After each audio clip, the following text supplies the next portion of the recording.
The evolutionary history of man that we see so typically represented in our history textbooks simply does not fit the picture of the evidence that we find in archaeology. With the possible exception of the last 100 years, maybe 200, the further back we go in history, the more advanced the technology and the more sophisticated the evidence indicates the people were. That's not the picture you see in the textbook, but what we see from the facts.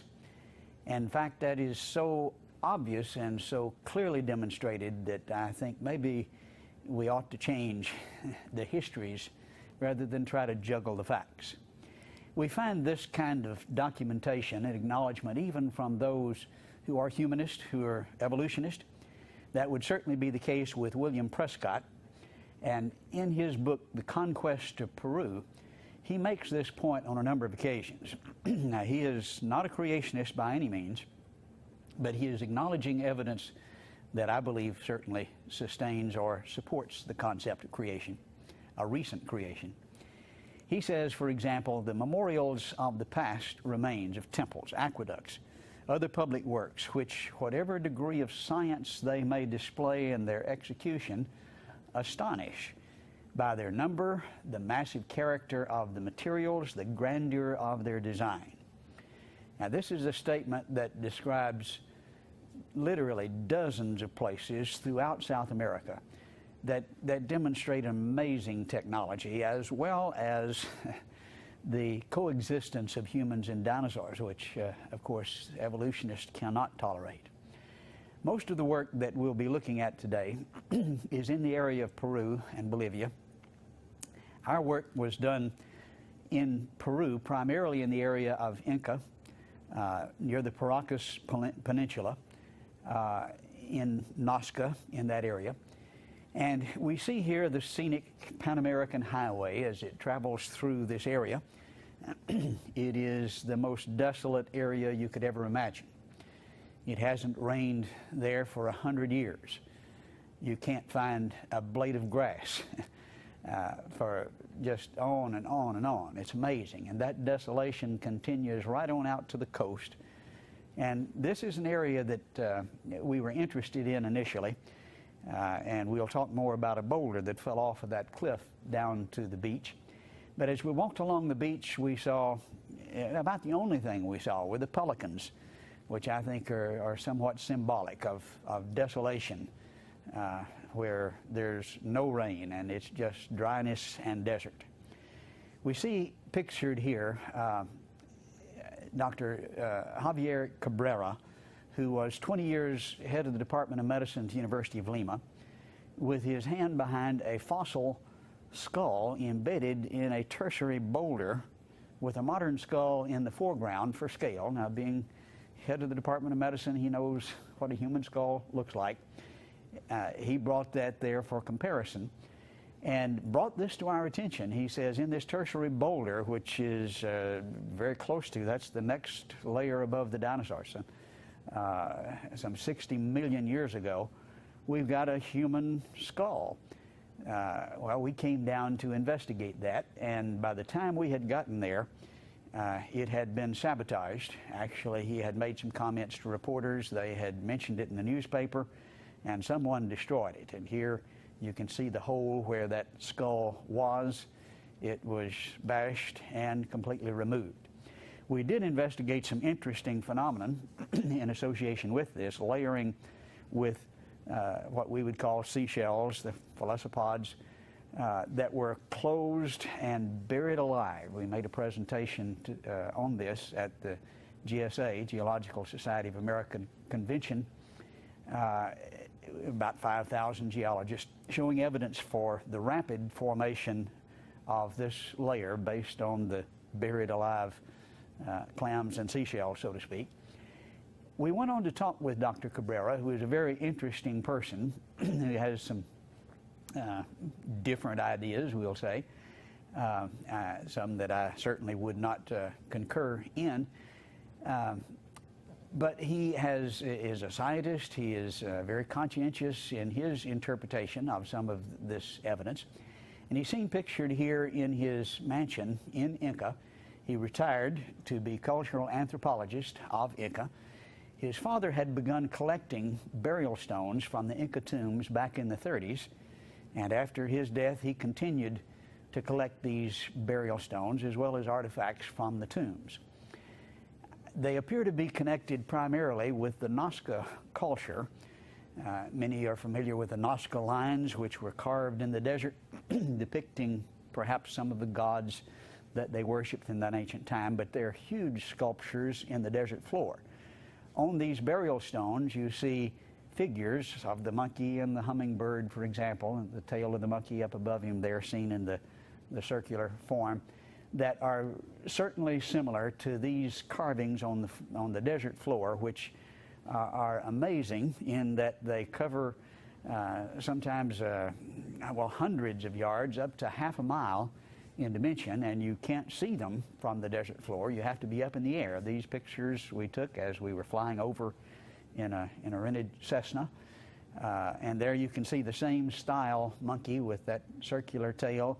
You can see in this picture the hummingbird there in the right-hand side of the picture. Here a spider, but these are huge in dimension, hundreds of yards, that are visible only from the air. I think they were worshiping these things as representations of the gods which they thought lived in the air, and they made them big enough for them to see them. But it was an amazing technological achievement to be able to do that. Several university grad students have tried to reproduce that and found it impossible. One interesting figure that Eric von Däniken had featured, interpreting this as an astronaut. And so here we have the astronaut who's waving at us, and notice his head with the space helmet on. Well, further investigation made nonsense out of that interpretation. This is what we actually see when we can investigate with infrared and with other technology that shows the form even better. He has a fish under his elbow on a stringer. He has a net in the other hand. And looking back at that again, yes, you can see under his elbow the fish and the net. But infrared reveals that in unmistakable detail. This is not an astronaut, but this is a fisherman and maybe waving to a fish god, I'm not sure. But how did they do this? Well, it would take sophisticated mathematics to do some of those figures, but it would take more than that. And one of the things that we've learned is that these people used hot air balloons. They flew. Now that's astounding when we're talking about probably 2,000 to 3,000 years ago. There are various dates, but probably, well, at least 2,000. 2,500 is a generally accepted date. But notice the statement here by Jim Woodman in his book, What Kon-Tiki Uncovered About Man's Mastery of the Sea. Nazca now reveals about man's conquest of the air. Now, Kon-Tiki was the reproduction of these reed boats, which they made and then sailed from South America all the way to Australia to show that they were seaworthy and that these myths, some had called them, were actually rooted in fact and could actually be repeated. He did that. Well, what Kon-Tiki showed about man's mastery of the sea, he says, now is repeated. Men flew 2,000 years ago, and they have found the description of these and recreated them. They actually recreate the flying machines that ascended from Nazca's desert floor long ago, and he concludes these were men of stunning sophistication and intelligence. And yes, they did reproduce this. They made some and flew them just as the people from Nazca did, and from the air they could see and direct the manufacture of these huge features. But this is the culture that the stones are connected with. They worshipped heavenly bodies. They measured the movement of the heavenly bodies in a very sophisticated manner and produced a calendar that is absolutely stunning, as was the case with other cultures in South America. Here again from Hancock's book describing their calendar, strangely enough, its origins wrapped in the mist of antiquity far deeper than the 16th century. The Mayan calendar achieved an even greater accuracy. It calculated the solar year at 365.2420 days. a minus era of 0.20002 of a day, much more sophisticated than our calendars today. These obviously were not dummies and measured the movement of heavenly bodies with incredible sophistication. When we look at what's depicted on the stones, we see what appears to be brain surgery seen here in great detail. We know of the terplanning, the mysterious holes drilled in the skull, which almost all show evidence of healing. They did it very well. But this appears to depict something more sophisticated than that. We have found a number of skulls that had been operated on, if you please, with brain surgery, and almost all of them show significant healing, showing they survived the surgery and continued to heal. Here, almost completely healed over. These, again, were not dummies that were dragging their mate by the hair of the head and club in the other hand. These were men with sophisticated intelligence. Here they seem to be performing a cesarean surgery.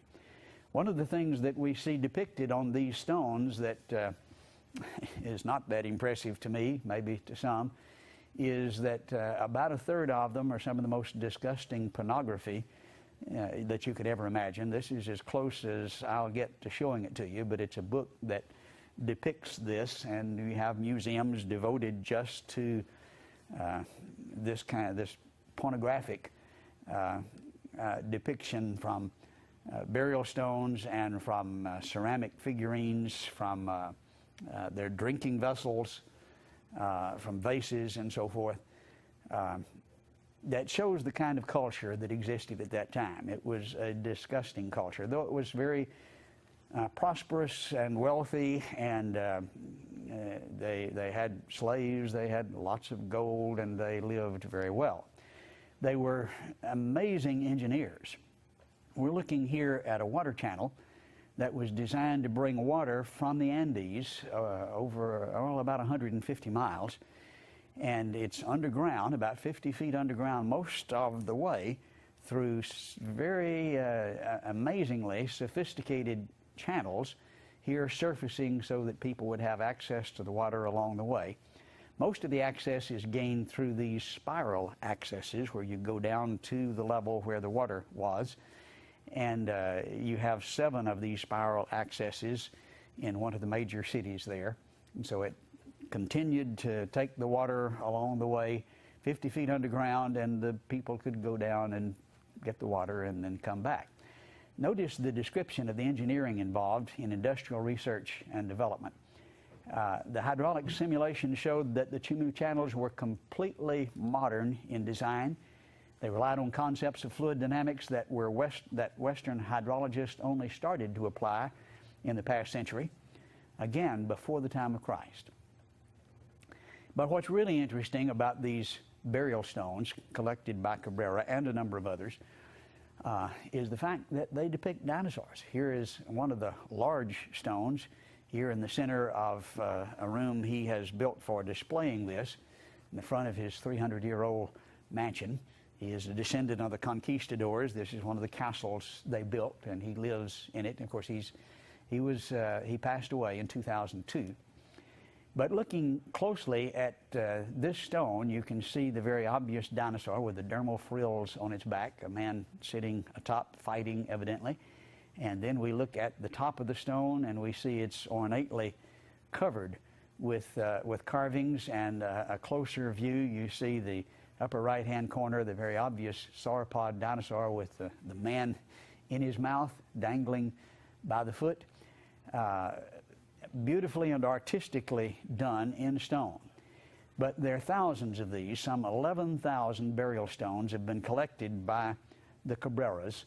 About a third of them are this disgusting pornography, and then about a third of them are of dinosaurs.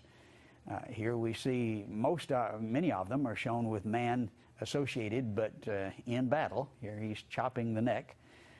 In this one, he's already chopped the neck and holding the head in his hand of possibly a juvenile form, but then looks like Mama has got him from behind, or at least another younger one attacking him, and together with a much larger one on the same stone. Another one here is being bitten as he rides on the back. Notice the variety in styles. This is rather Oriental in style, very different, but obviously very similar. This one's very, maybe literalistic, if you please. Some almost cartoonish. Another Oriental style dinosaur. This beautiful stone is almost 4 feet tall.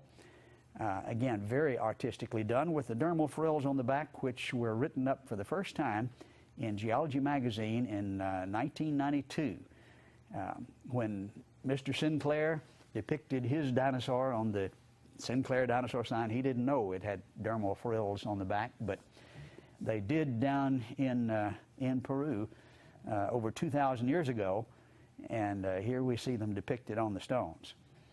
It looks like a scene maybe out of Jurassic Park. No question about the species that's depicted here. Some rather artistically and stylistically done, cartoonish, and then very literal. Here are a number of different species depicted on the same stone. Again, a tremendous variety is obvious. One person, again, did not do this. But this is not the only museum that depicts dinosaurs on the burial stones. Another very interesting display of these stones is seen in the museum there in Inca. It was actually established by Dr. Cabrera over 20 years ago. They have a collection, but they will not display it.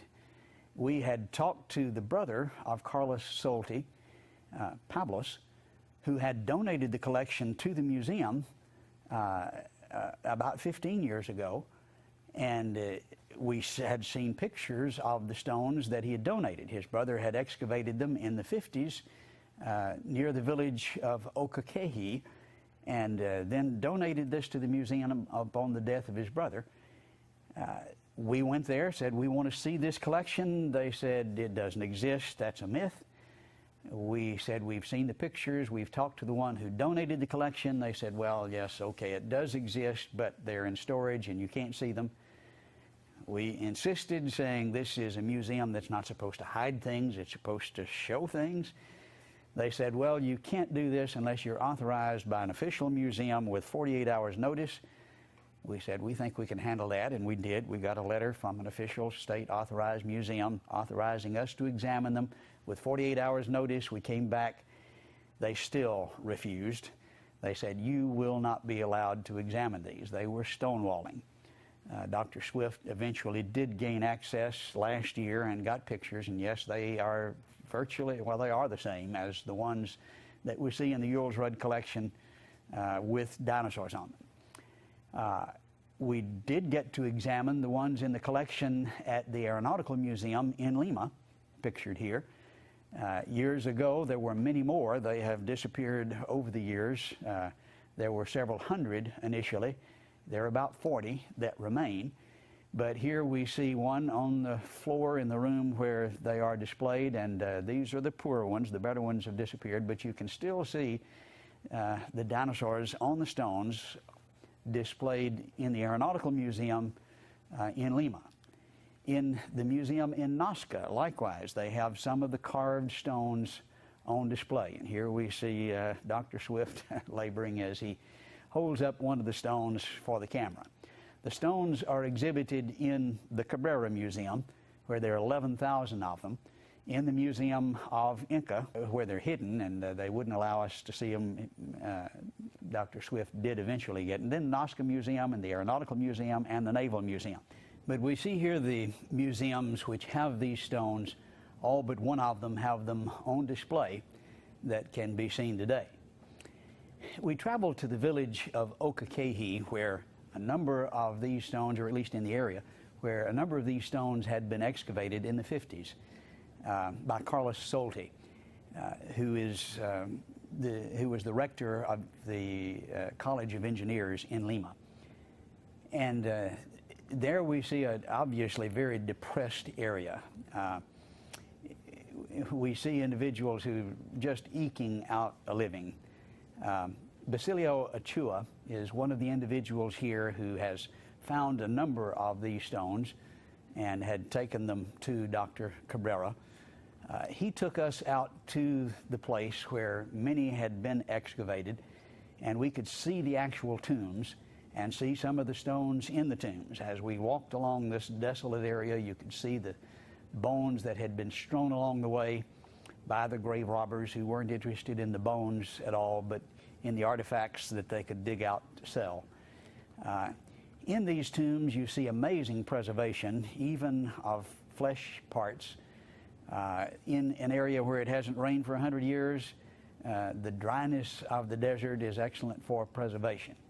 But in these tombs, you can see the remains of the mummies. This is a trophy head that was worn on the belt by this brutal culture. In one of the nearby museums, you see the skulls with a hole in the head. This means that was a trophy head. It had been worn by somebody who had evidently killed them in battle.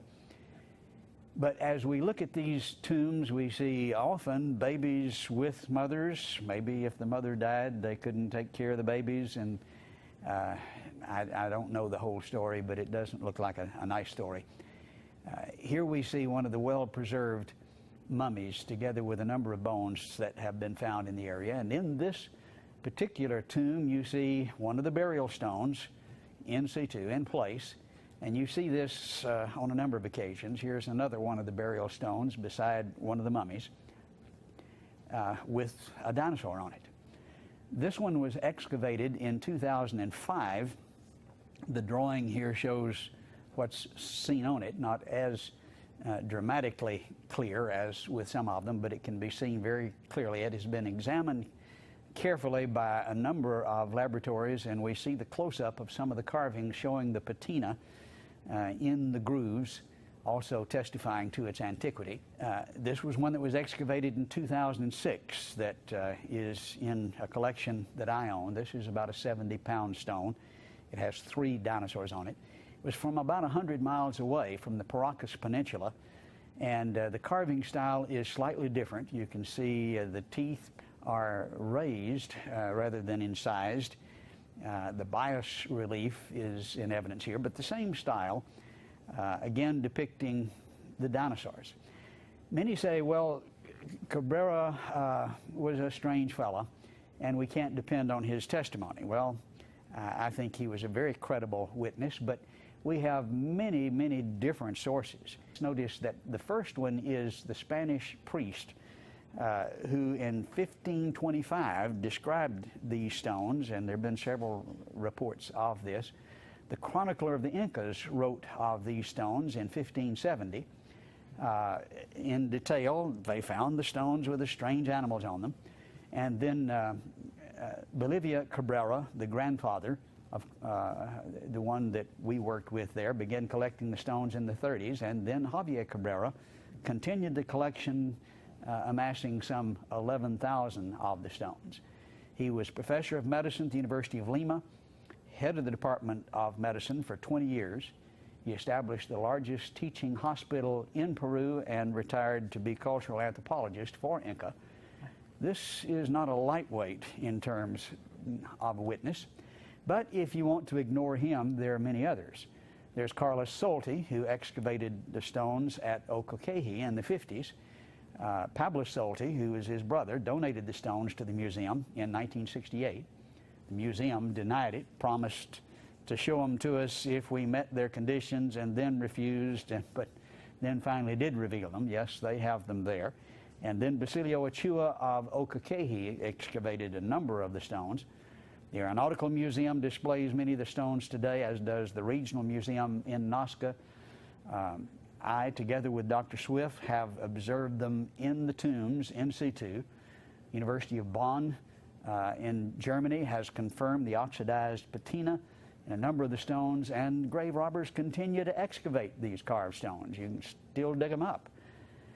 Now, that's an impressive array of confirmation. And if you don't like Dr. Cabrera, then okay, toss him out. You still have an impressive array of confirmation. In addition to the stones, we find in the tombs other things that display the dinosaurs, like the textiles, the burial cloths that were associated with them. Many of them show the dinosaur motif, as do the vases, the pottery. This is in the National Museum in Lima. It has a sign circa 2,500 years before present. And then the Moshi vases, very famous for their style, inability to reproduce them. They're showing clearly dinosaurs. And then some of the gold death masks that were found up in northern Peru likewise show the dinosaurs. Notice the dermal frills on the back, the huge teeth, the tail curving up over their back on either side of the face here. It's obvious that the people of Peru were seeing dinosaurs from their vases and their death masks and their textiles, as well as the thousands of stones that can be seen today. I think that's just really irrefutable evidence. Now, let's travel to Bolivia. Here we see the capital of Bolivia, La Paz, one of the highest cities in the world, and there is very interesting evidence here. The Amante Indians, as they're called, are the natives that were here before the Spaniards arrived. And when we look at their traditions, we look at the history that they all are aware of, at least from their folklore. It's very interesting. They all know of the Viracocha, the sky god, the creator god, who sent his son to die for the sins of the world. And they were looking for the return of his son. They know about Tomas, the man with the book. It's interesting that a lot of Christians think that, yes, the gospel was preached to the whole world, but they don't believe the whole world had the gospel preached to it. And I think we see evidence that some of them came to this part of the country. Most of the Amante live up on the barren plain, the Altiplano, which is a huge plain over 180 miles long and about 60 miles wide. That's almost 14,000 feet in the air. That thin air is very difficult to make a living in, but they do, mostly growing potatoes in very ingenious ways. Here's one of the Amante women who's returned from about a 20-kilometer trek to go to the grocery store. It's a very difficult life. We talked with a number of them, and each of them told us of the knowledge of Viracocha, the sky god. Yes, they knew about that, and many of them are polygamous. They worship idols, and they make sacrifices to those idols. But they also know that in the past that wasn't the case, and that there was the worship of the one true creator God in the past. We're reminded of Acts chapter 1, where Jesus told the apostles that you will be my witnesses both in Jerusalem and in all Judea and Samaria, even to the remotest parts of the earth. I think we see evidence of that when we see Tomas, man of the book. There are statues, there are paintings of him, showing him in this long robe, the attire of the first century, with the codex under his arm. Evidently he came here and taught. Notice the statement by William Prescott, who comments on the evidence for this. He's the atheist, the one who is certainly no creationist. In his book, Conquest of Peru, he says it's a remarkable fact that many, if not most, of the rude tribes inhabiting the vast American continent, however disfigured their creeds may have been in other respects by childish superstition, had attained to the sublime conception of the one great spirit, the creator of the universe. And now this is not many, he said, many, if not most, had attained to this concept, the creator God, who was not to be dishonored at attempt at visual representation. He would not allow idolatry. But this is true in the backgrounds, he says, of most of the people of South America. And then he talks about some of the things that they have in their culture. Among the traditions of importance is one of the deluge, which they held in common with so many nations in all parts of the globe. And then he says Orthodox Spaniards who first came to the country saw striking resemblance to Christian communion. They were practicing probably a polluted form, but a form of the communion, which he goes on to say was evidence that some of the primitive teachers of the gospel, perhaps an apostle himself, had paid a visit to these distant regions and scattered over them the seeds of religious truth. Now, he would use truth in a accommodative sense because he's not a believer that this is the truth, but nevertheless sees evidence that there was an apostle here and that Christianity was planted here at an early time and that they were expecting the Son of the Creator God to come. I think this is interesting information from an atheist. We traveled to Lake Titicaca, a very interesting area which straddles the border between Peru and Bolivia. Here we see people who make a living often weaving these reed boats, some of them very large and much larger than this, some of them, and it's an amazing similarity that can be demonstrated between these boats and those that we find in Egypt, made of exactly the same material, the same style. I think it's obvious that there was a connection here, and Kon-Tiki helped to demonstrate that we mentioned earlier. Notice the description that we find here in U.S. News and World Report. Alan Kalata and his colleagues, University of Chicago, reproduced the irrigation technology practiced 1,500 years ago by the Tiwanaku people in test plots near modern-day Bolivia's Lake Titicaca.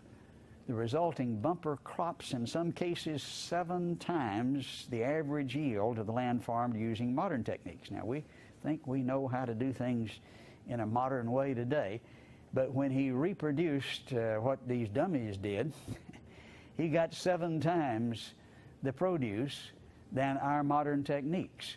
They found if by osmosis they absorbed the water from beneath rather than just pouring the water on top, it worked much. That was one of the things that they changed, but these, again, were no dummies. When we look at the history of the past, we see sophistication.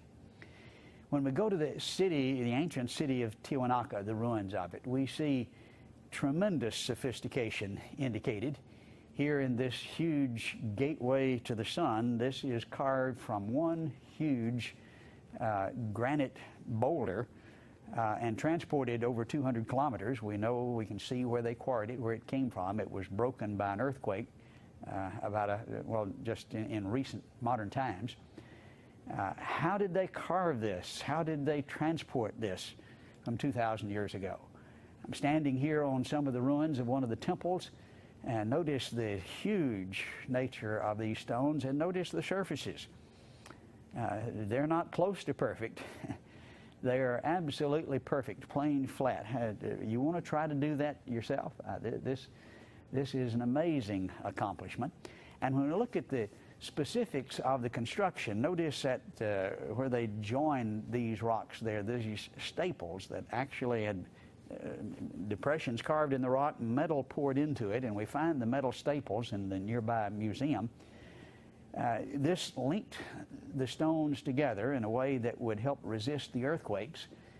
And what just blew my mind was this was exactly the same type of feature that we find in the temples in Cambodia. We traveled there year before last and noticed those staples or metals that held the stones together there where the fellow is holding the scale, and then higher up above.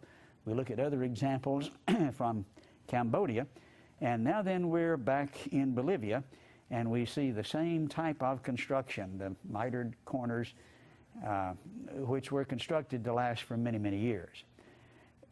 We see great sophistication, and then we see deterioration. We see things going downhill, and that's the general picture. This is, by the way, what we see in Egypt, defining the devolved nature of the evidence. Here from Scientific American, the Pyramid Age had come to an end, having lasted a little more than a century. Pyramids were still being erected, but they rapidly became smaller and shoddier. They began on the grandest scale and went downhill. That's the picture that we see in archaeology over and over again. One thing that was of great interest to me there at Tiwanaku was the tremendous range of ethnic faces that were depicted on the walls as well as in some of the figurines. There were, I think, very obvious Egyptian and Negroid and Oriental faces that we could see. We saw them in the sunken gardens, for example. there at Tiwanaku with this entrance gateway to the sun in the background.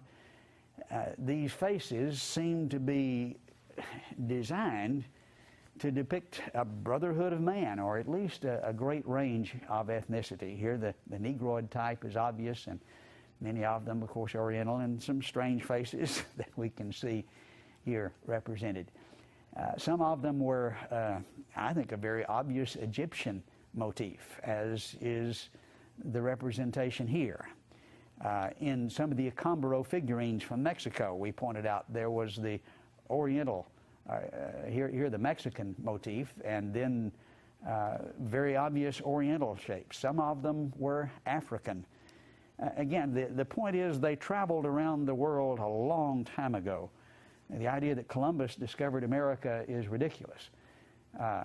Here, these African figurines from over 2,000 years ago in the Acambaro collection, together with European, show that the various groups around the world were known. Here, very obvious African forms, and then the Oriental,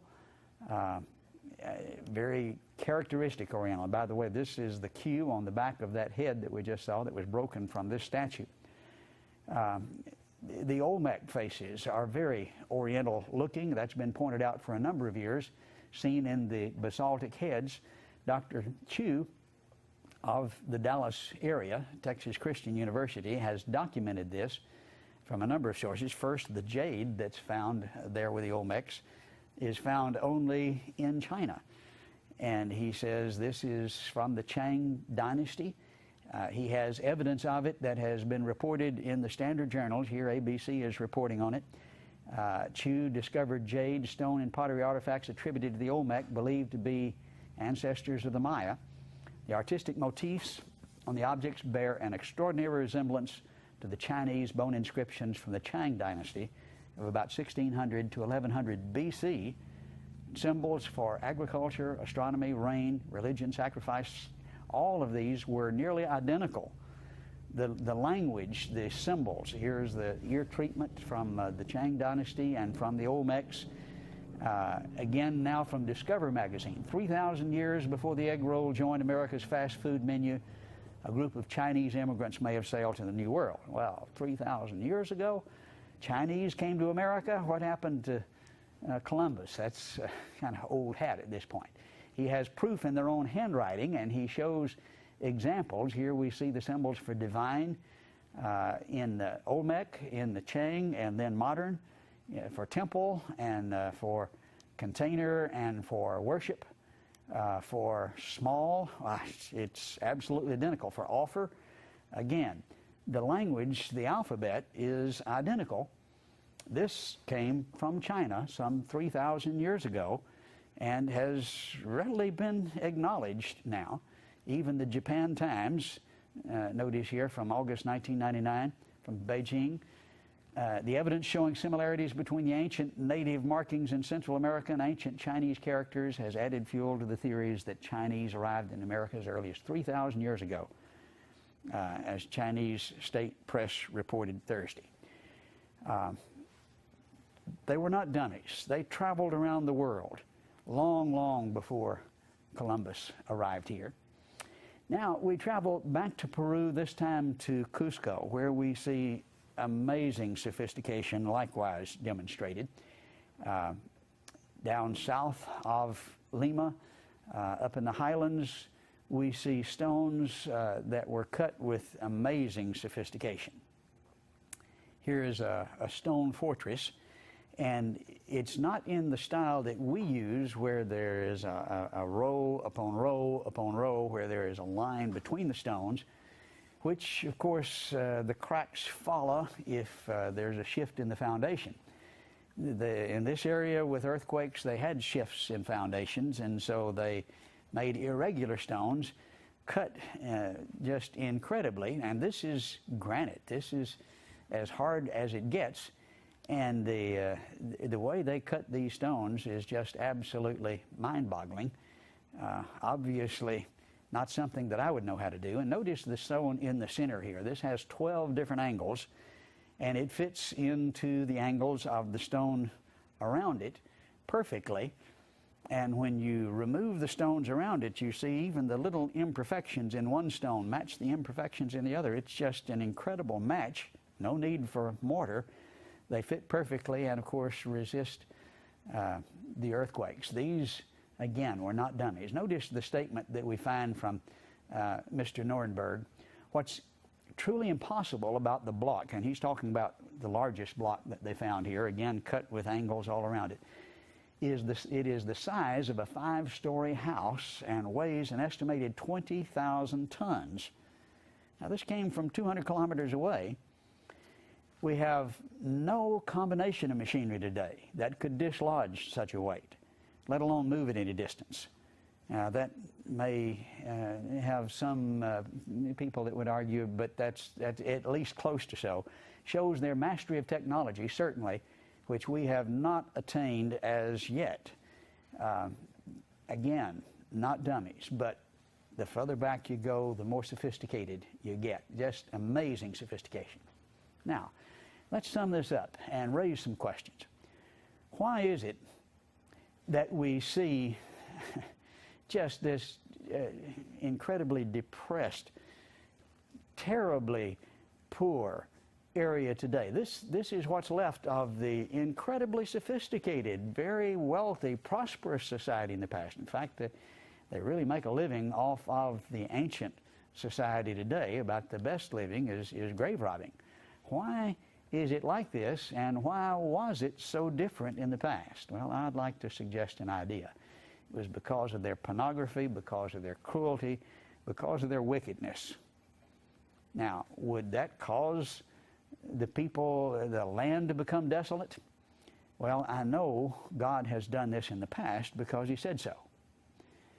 In Ezekiel chapter 30, we read, "Thus says the Lord, those who uphold Egypt shall fall." Now, Egypt had become cruel, very idolatrous. They had mistreated God's people. And Ezekiel prophesied, the pride of her power shall come down from Middle to Syene. Those within her shall fall by the sword, says the Lord. And he continues saying, they shall be desolate in the midst of the desolate countries, and her cities shall be in the midst of cities that are laid waste. Could you find a better description of Egypt? Now, when you look in Genesis, Egypt was like the Garden of Eden. It fed the world in Joseph's time, but here it's desolate in the midst of countries that are desolate.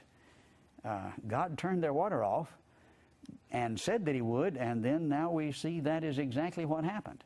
Notice back in Genesis chapter 13, Lot lifted up his eyes, seeth a whole circuit of the Jordan that's all a watered country before Jehovah's destroying of Sodom and Gomorrah, as Jehovah's garden, as the land of Egypt. The land of Egypt was a watered country.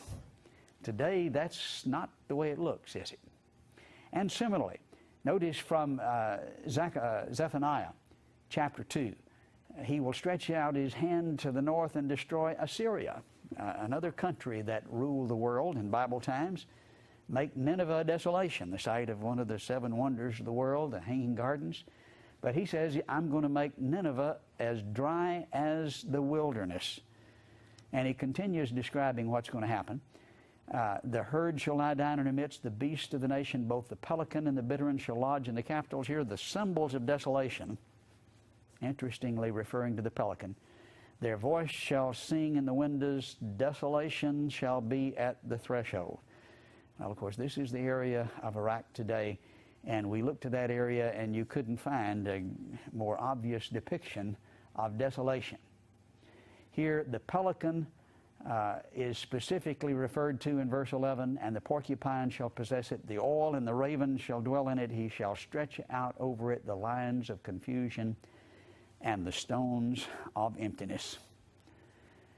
Well, that's exactly what we see in Peru. Do we think God can't see across the ocean? He rules the nations, not just those associated with Israel.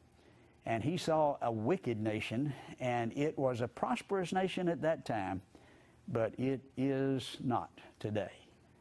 You remember Solomon said that righteousness exalts a nation, but sin is a disgrace to any people. And God judges accordingly. Again, from Revelation chapter 19, we're told very plainly that the Messiah would rule and smite the nations. He would rule them with a rod of iron. We believe in the Messiah. Do we believe he's ruling the nations with a rod of iron? Well, I think we see abundant evidence that that's true. Conclusions that we can draw from this will illustrate this way. First, evolutionary history is wrong. We see incredible sophistication in the past. We see degeneration from that sophistication.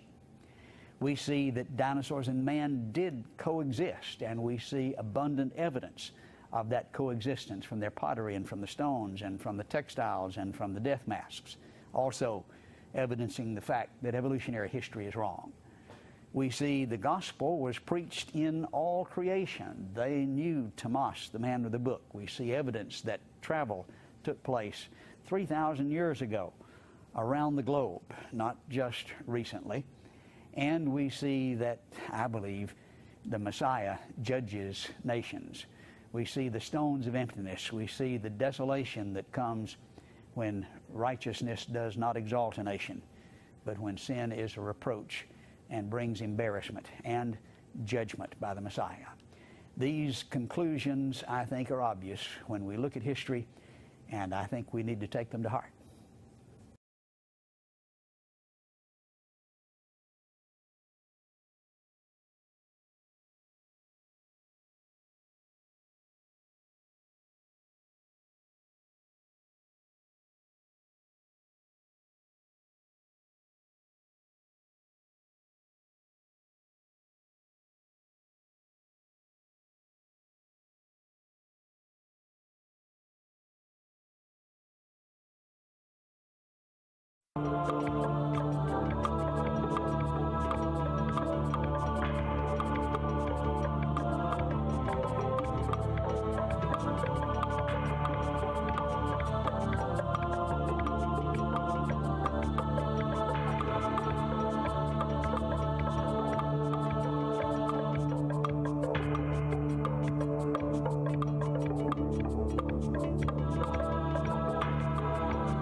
Scientists believe that man never saw a dinosaur, that they're separated from man by 100 million years, or at least 65 million years. There are, however, many scientists who disagree with that based on the empirical evidence. And there is a great deal of evidence that man and dinosaur did exist at the same time. We want to look at some of that evidence this morning, especially what we find in Acambaro, Mexico. This is an area where we find ceramic dinosaurs from over 3,000 years ago that were excavated in the early 1900s. It's very obvious that these ceramic figurines are of dinosaurs. There are a number of different styles and materials that were used in making them. This is down in Mexico in the Central Highlands in the state of Guanajuato in the city of Acambaro. This is a very interesting colonial city with a rich history. And in this brochure that advertises the city, we're told that there we find the Chipicoro culture, which was over 3,200 years ago. And it is from that culture that we find these figurines. The culture was actually defined and discovered, or co-discoverer, Waldemar Julsrud, who immigrated from Germany to Mexico in the early 1900s. He was actually escaping what he saw developing in Germany at that time that he did not appreciate and wanted his boys away from that. And to escape Nazi Germany, came to Mexico. He was a trained archaeologist and became very famous for his work here in Mexico. And certainly well known in the city. This is the museum that houses most of the Chipicoro figurines and artifacts, and is the museum of the Chipicoro culture in the city. Chipicoro, just about 8 kilometers north of Acambaro in the same vicinity. In the early 1900s, Waldemar Julsrud was a prominent resident here of the city, and was riding horseback one morning out in the outskirts of town near El Toro. This is a mountain there at the edge of the city. And at the base, we find a number of archaeological excavations. He was riding along an irrigation ditch and saw some of the figurines sticking out, stopped and excavated them, and from that found thousands of these, and ultimately collected over 30,000, which filled his house. He was consumed with his interest in this culture, and especially the dinosaur figurines.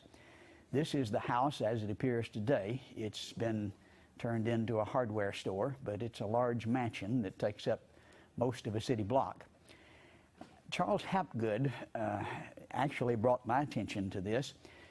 He's professor of history, or was professor of history and anthropology at the University of New Hampshire. He is now deceased. But he had heard about these and came down to Mexico to investigate. And these are photographs that were taken when he was investigating in the early 50s. And from these photographs, you can see that obviously they're strange creatures, but especially here in the foreground, you see obviously dinosaurian features.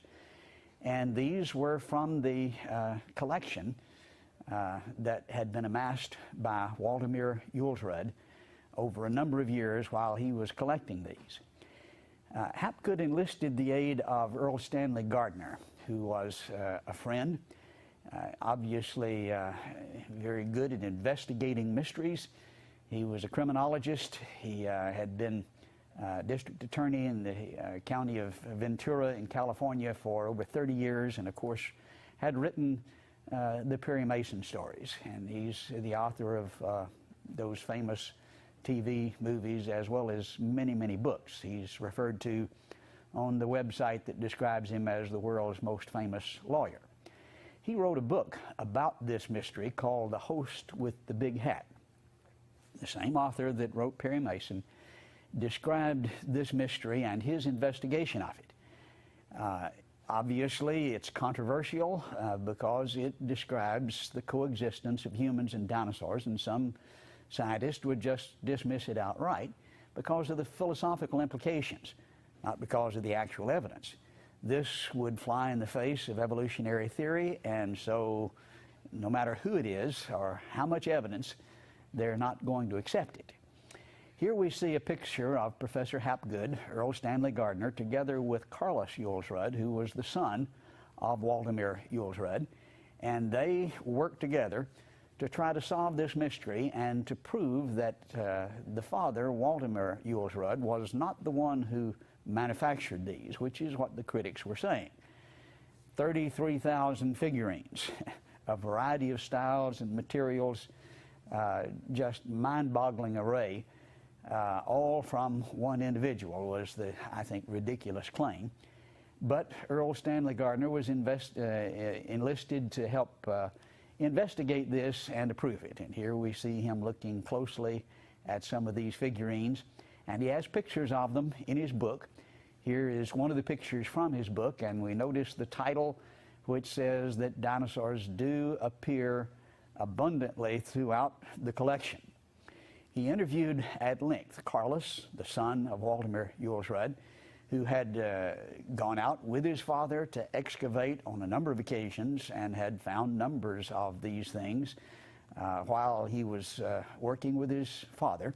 He also here is seen interviewing Professor Hapgood, and the two of them worked together. And notice in his book the description of the work that was done to refute the idea that Waldemar Julsrud was the author, the manufacturer, the source of these dinosaur figurines.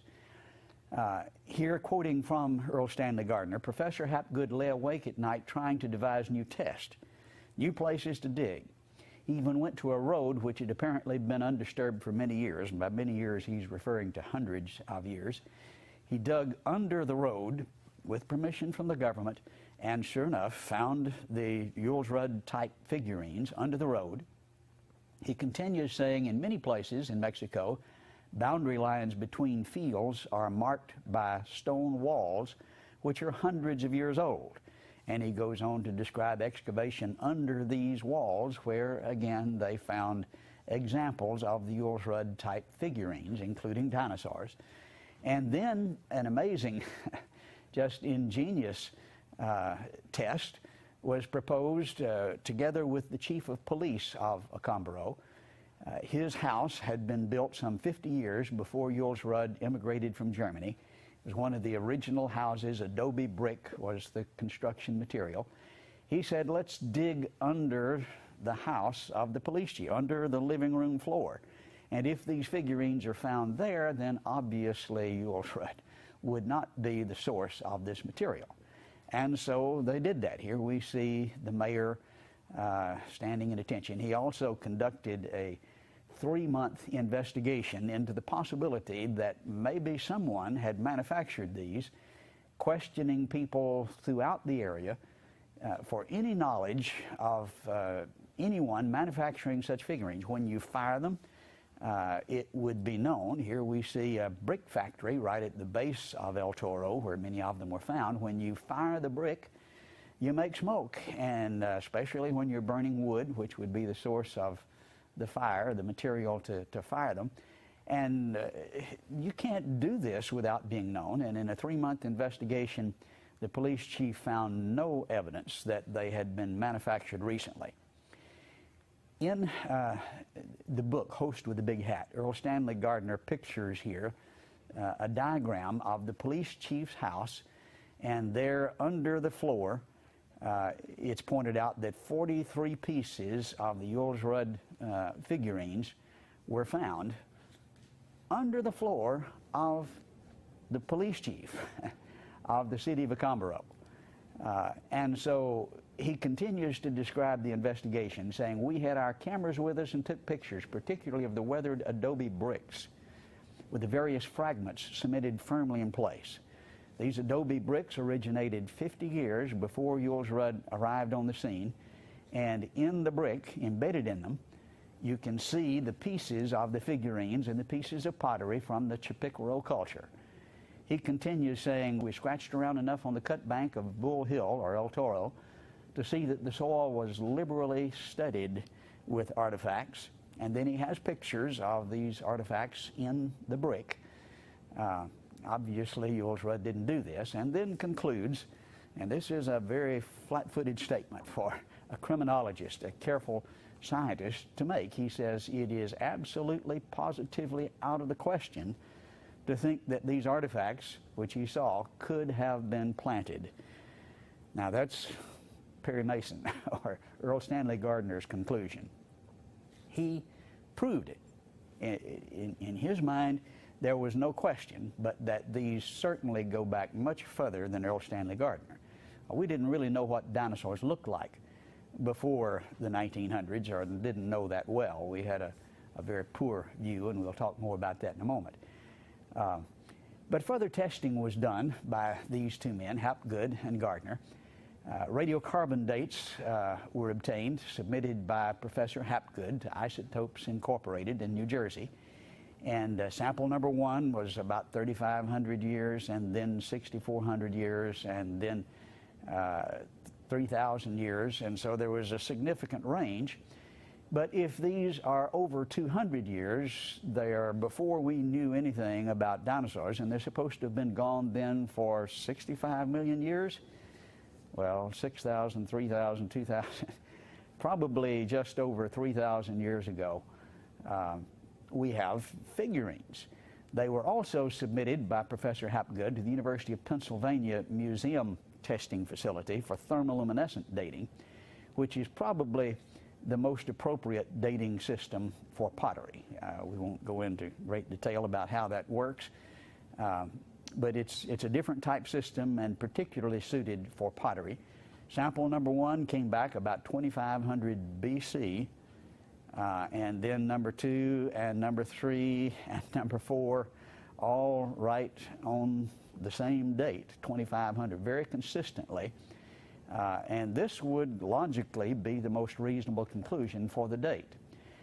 Obviously, these labs are going to come under scrutiny for putting out such material, and that was the case here. Nevertheless, Dr. Rainey, who's director of the Pennsylvania Museum, issued a statement regarding this, defending his conclusion. He said, "We've had years of experimentation both here and at the lab at Oxford.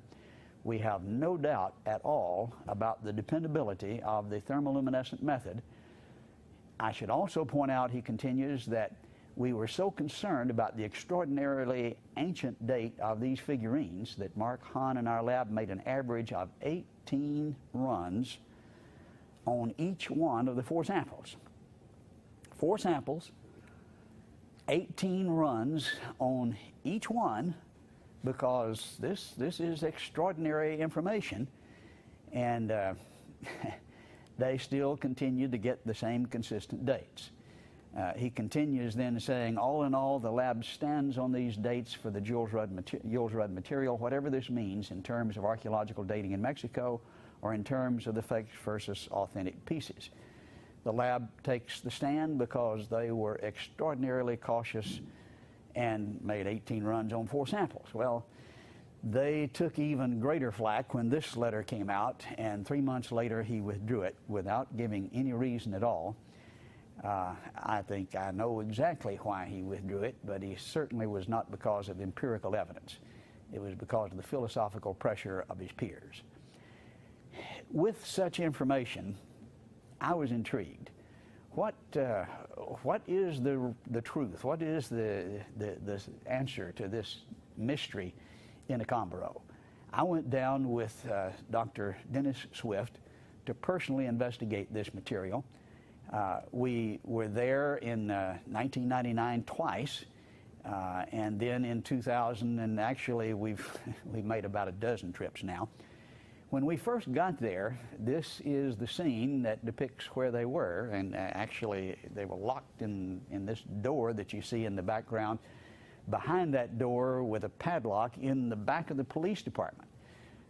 They were hoping nobody would find out about it. They were hidden and had been there for about 30 years.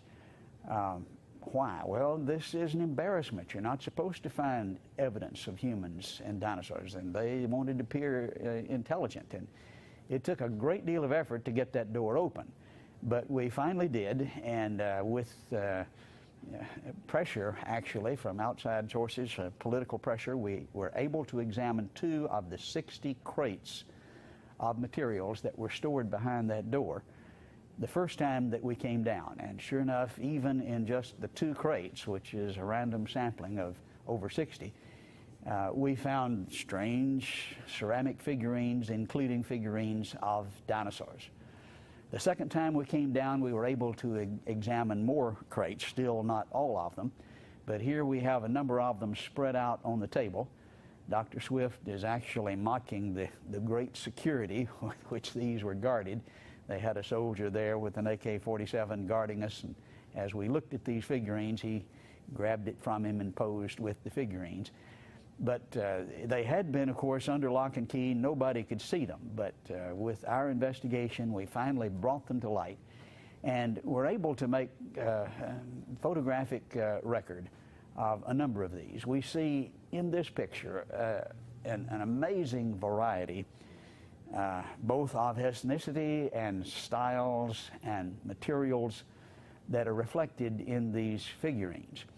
Of the 33,000, about 2,600 of them are of dinosaurs, and I think you can see that very obviously here. One amazing thing about the sauropod types is that many of them were shown standing upright. We didn't know about this until Robert Bacher told us this in Dinosaur Heresies in his book 1986. But it looks like he had one of the Accombaro figurines shown here on the right as a model for what he illustrated in his book Dinosaur Heresies. Of course, then Spielberg convinced us all that they stood upright. But 3,000 years ago, obviously they knew that down in Accombaro.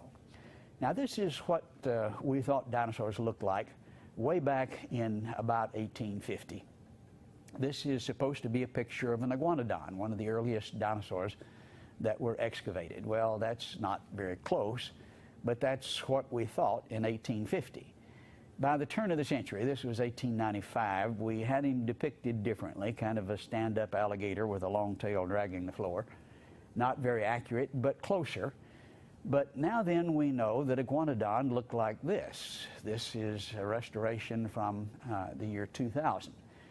So now we've got a pretty good idea. Notice the almost horse-like head and the tail that sticks out right. The ossified tendons along the tail show that it was stood outright like a bird. If it drooped to the ground, that meant it was broken. But notice how the people in Acambaro depicted this over 3,000 years ago. Just almost identical to what we now have finally learned. This is the way they looked when we first started in the 1800s, 1900s, but now then we know it looks like this, and the folks in Acambaro got it right 3,000 years ago, as they did with the stand-up sauropods. Another figurine appears to look just like the ankylosaur that we see depicted here. Very, very similar. There's a wide range. I suppose sauropods are the most popular, but 2,600 of these that I've examined. I have 20,000 digital images that I personally took of this collection. We've examined it carefully. Here are flying pterosaurs, and a totally different style, different materials, obviously a different artist. Some of the critics have said, well, it's all made by the same fella in a short period of time, and the numbers were to impress people.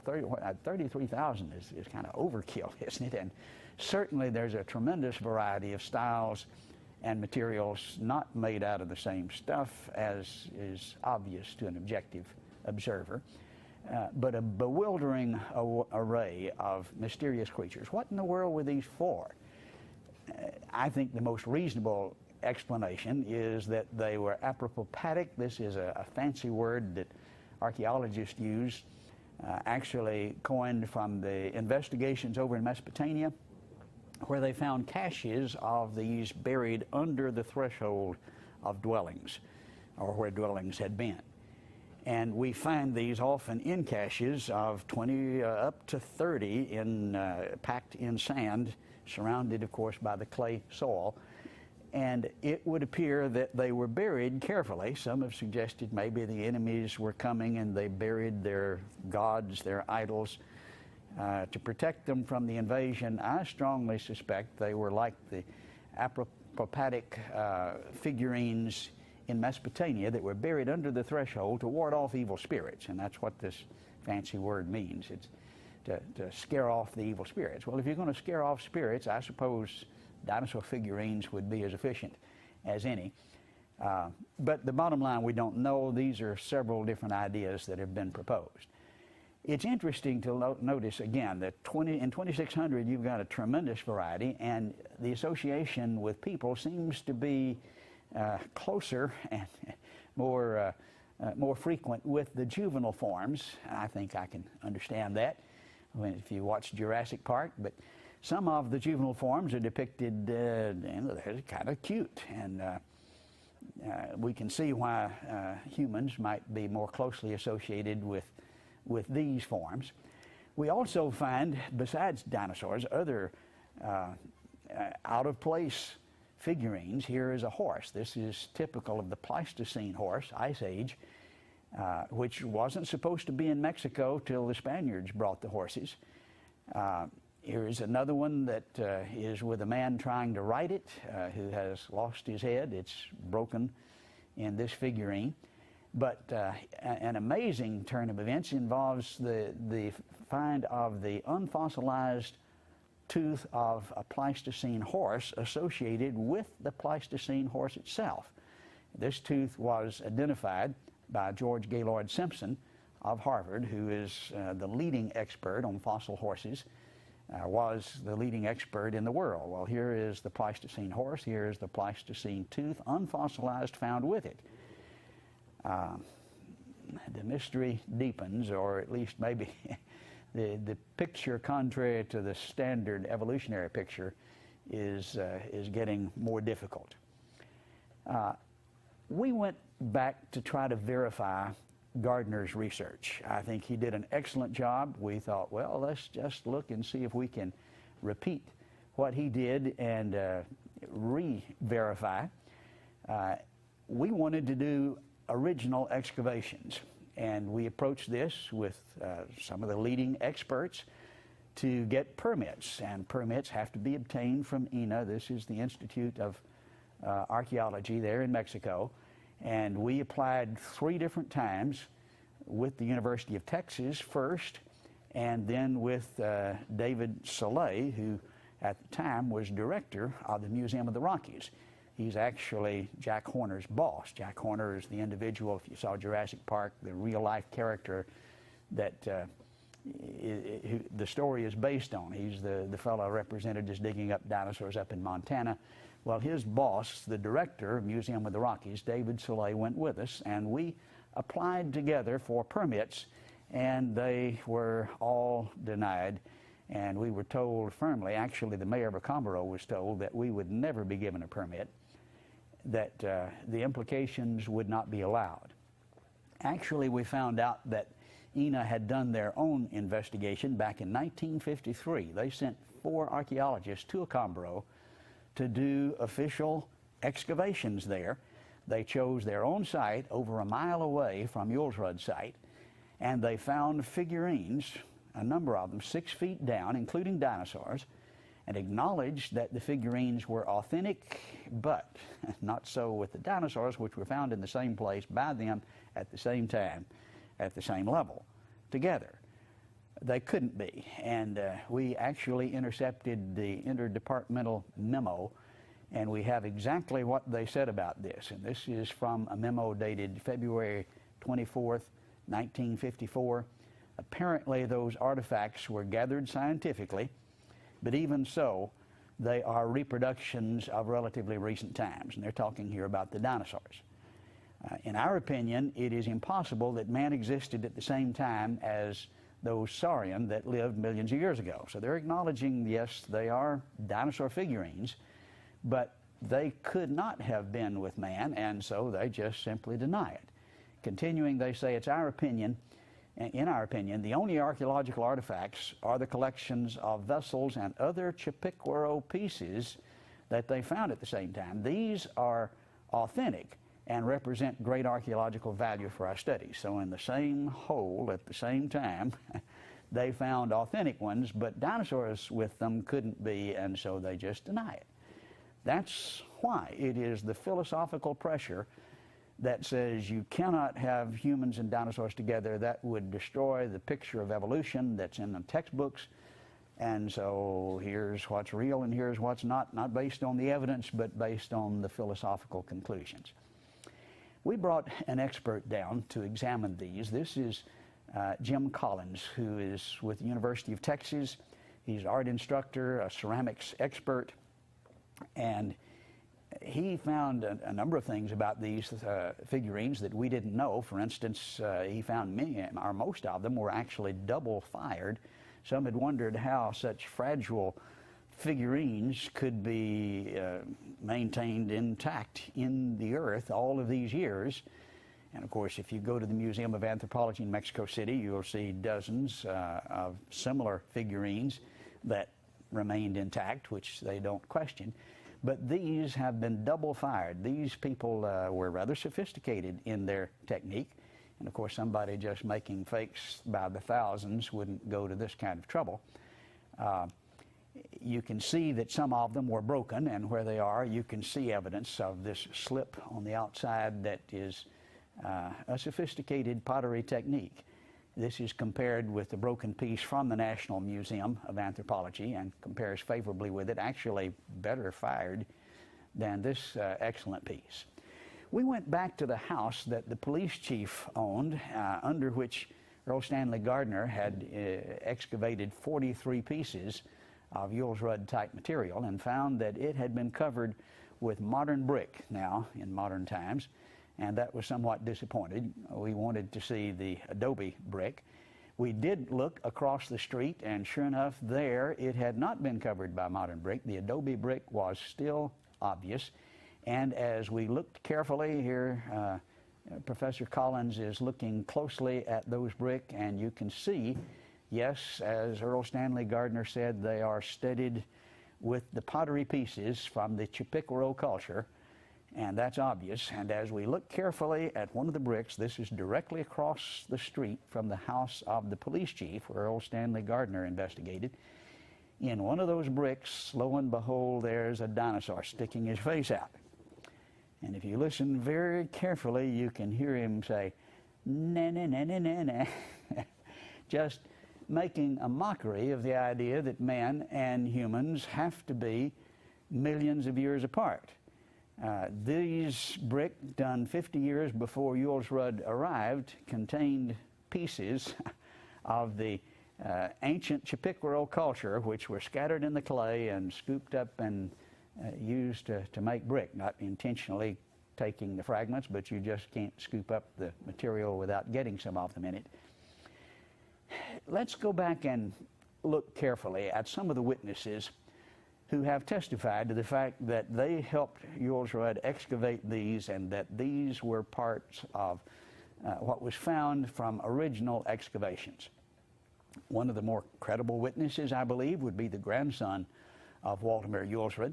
He is a rather well-known contractor in the area. He is well-to-do, well-educated.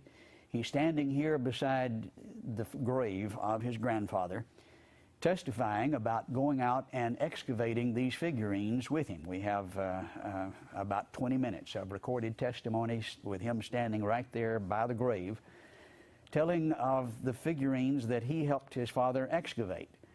This is one of the ones that he had in his very nice home there in Lyon. And here, this is a beautiful dinosaur of the sauropod type that he personally excavated with his grandfather. We also found, as we investigated and talked to a number of witnesses, that El Toro was not the only site where dinosaurs were found. On the opposite side of the city, the north side, you find El Chivo, Goat Mountain. And at the base of this mountain, there was a lake and a site where ancient Chippewa people had made dwellings. And you can see places where the dwellings were there between the lake site and the bottom of the hill. And I was taken there by an individual, Mr. Espinoza, who is now an accountant there in Accombaro, who as a teenager went with Walter Yules Rud. He had enlisted several of the young people to go with him to help him dig and to help him carry back the materials that they found. And he took me to the spot. He said, "Here is where we dug, and here is the type of thing we found." He drew sketches of the materials. A very credible witness. And then we have Dr. Hinion, who is actually a hero in Accombaro, or at least I would describe him as such. Several did to me. He has a medical practice in Guadalajara, several miles away, but he comes back on the weekends to help the poor people of Accombaro. Their culture, their economy is not nearly so thriving, and many of them are poor. And he practices medicine there in Accombaro free of charge to help those who are poor. He could run for mayor and win hands down. He's not interested in that. He's interested in helping people. But he told us that he was one of the ones who went with Yules Rud to excavate these. He excavated them with him underground that was hard-packed, covered with grass and with cactus. And on one occasion, they got literally 2 big sacks, these what we would call toe sacks, burlap sacks, full of these figurines in one trip, put them on the back of a burro, and came back. A very credible witness who is certainly willing to affirm that this is the case even today. And then we have Mr. Martinez, who was formerly chief of the federal police in the area just about 10 years earlier when this picture was taken. He is now retired. And he is he tells an interesting story because he actually confiscated over 3,000 of these figurines from 2 individuals who were illegally excavating at El Chivo. They had found where a number of these were buried, and they were just digging up a storm in the middle of the night and selling them across the border. And he caught them and put them in the federal penitentiary. They were convicted of dealing in illegal artifacts. And so the federal government decided these were real, authentic antiquities and put them in jail. He said among these artifacts that they had excavated were dinosaurs, and he drew sketches of several of them. They were then added to the Jules Rudd collection, which is there in Accombaro still today. But some people will say, well, Jules Rudd was the source of all of these. Well, we can prove they were there before Jules Rudd. We can prove they were excavated after Jules Rudd. And the federal government actually helped us verify that by convicting these people who had excavated them there at El Chivo and are now doing time for that crime. Then we have Mr. Perea, very interesting individual. He was former director of archaeology of the Accombaro zone of the National Museum of Anthropology in Mexico City, the largest anthropological museum in the world.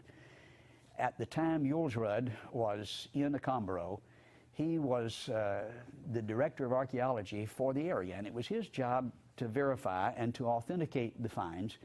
And he and Jules Rudd were actually antagonists. They didn't get along well at all because Jules Rudd didn't go to the trouble of getting permits most of the time. And he would complain and threaten to put him in jail, and they fussed and fought all the time. But he saw the figurines that Jules Rudd excavated. Furthermore, the farmers at the time continually found such figurines, and he was called in to authenticate and verify. He said he saw hundreds of them excavated by farmers that Jules Rudd had nothing to do with. Many of them took them to Jules Rudd, who would often pay the farmers just a small fee to help increase his collection. He worked with Ramon Pinachon, who is perhaps the most famous archaeologist in Mexico history. He was 20 years president of the National Museum of Anthropology, again, the largest anthropological museum in the world. And they particularly worked together on a dig at Chipiquaro in the 1940s, where they were getting ready to flood the area, putting up a dam, and had to move some of the tombs, the graves of the ancient Chipiquaro sites. And here we see a picture of that dig with an early picture of Ramon Pinachon and Beatrice, his wife, whom he met on that trip and married. She became an archaeologist and is still an archaeologist serving in one of the museums there in Mexico City today. We found the permit from INA, which authorized this dig. We found the notes. This is actually in the museum in Chipiquaro of the dig, and they have displayed a couple of the pictures. I took this picture of some of the artifacts that came from that dig, supervised by Ramon Pinachon. Mr. Perea, who was there representing the museum at the time, he was the director of that area, worked with them. He says in this tomb, the ones in this picture, they found a dinosaur. That is not a figurine, but an actual dinosaur that was about 30 feet long. He said it had the short little front feet and the huge long legs, about 3-foot head with the huge teeth. We have his recorded testimony, about 2 hours of a detailed description of exactly what they found. He said Ramon Pinachon took pictures of this. He has the pictures. Well, that pricked our ears up. Ramon Pinachon had been dead about 2 years at that time, but his wife, we suspected, would have the pictures. We went to her. She said, yes, I had them. I've seen the pictures. I have donated them to INA, the Institute of Archaeology. Well, that was disappointing because they had stonewalled our effort to get permits. But she called them at our request, asked them to allow us to examine these photographs. We got in a cab. We went immediately to the Institute of Archaeology, walked in the door. The supervisor there who met us recognized me in my previous attempts to get permits, and he said, no, you cannot see them. He had promised Beatrix Pinachon that we would be allowed, but he says, I don't care what I promised, you can't see them. This was a stone wall.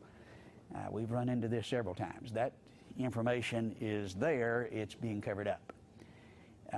Interestingly, in association with that, we found this picture of Waldemar Julsrud, which is in the museum there today, the Julsrud Museum, which we'll look at in a moment.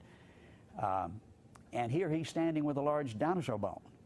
In his book, Enigmas of the Past, he describes finding, partially buried, a dinosaur with fresh bones, that is, unfossilized.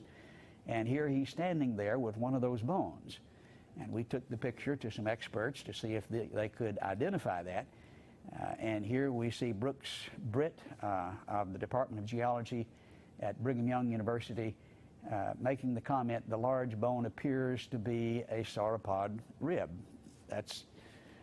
And so we find the tooth from the horse, we find the sauropod rib, we find the testimony of a buried dinosaur from Mr. Pena, who was director of the Institute of Archaeology there for the Acambaro Zone, or at least the Museum of Archaeology for the Acambaro Zone, all testifying that there were dinosaurs not too long ago, unfossilized remains.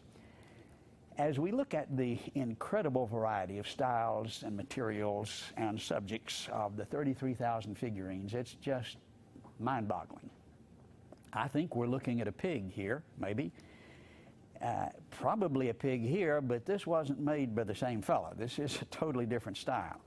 And maybe that's a pig, but certainly very, very different. Possibly we're looking at a dog here.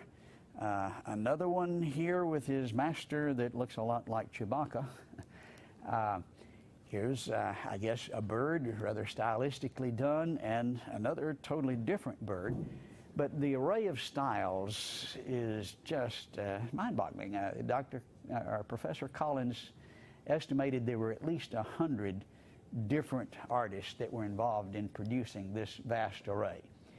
It's interesting to notice the variety of ethnicity that's represented. This appears to be an Egyptian motif from some of the figurines, again from the collection. And many of them are very Oriental in style, as you can see here. And some of them are very African in style. It seems undeniable that these have an African appearance, while others are very European. Again, from 3,000 years ago. Notice the very artistically done dinosaur here compared with a totally different style, not done by the same artist.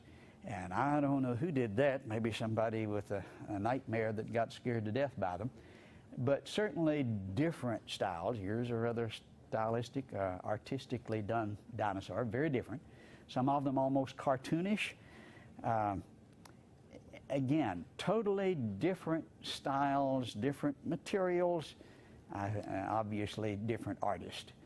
But a vast array, and as we look at the general configuration, is there any doubt what's being depicted here?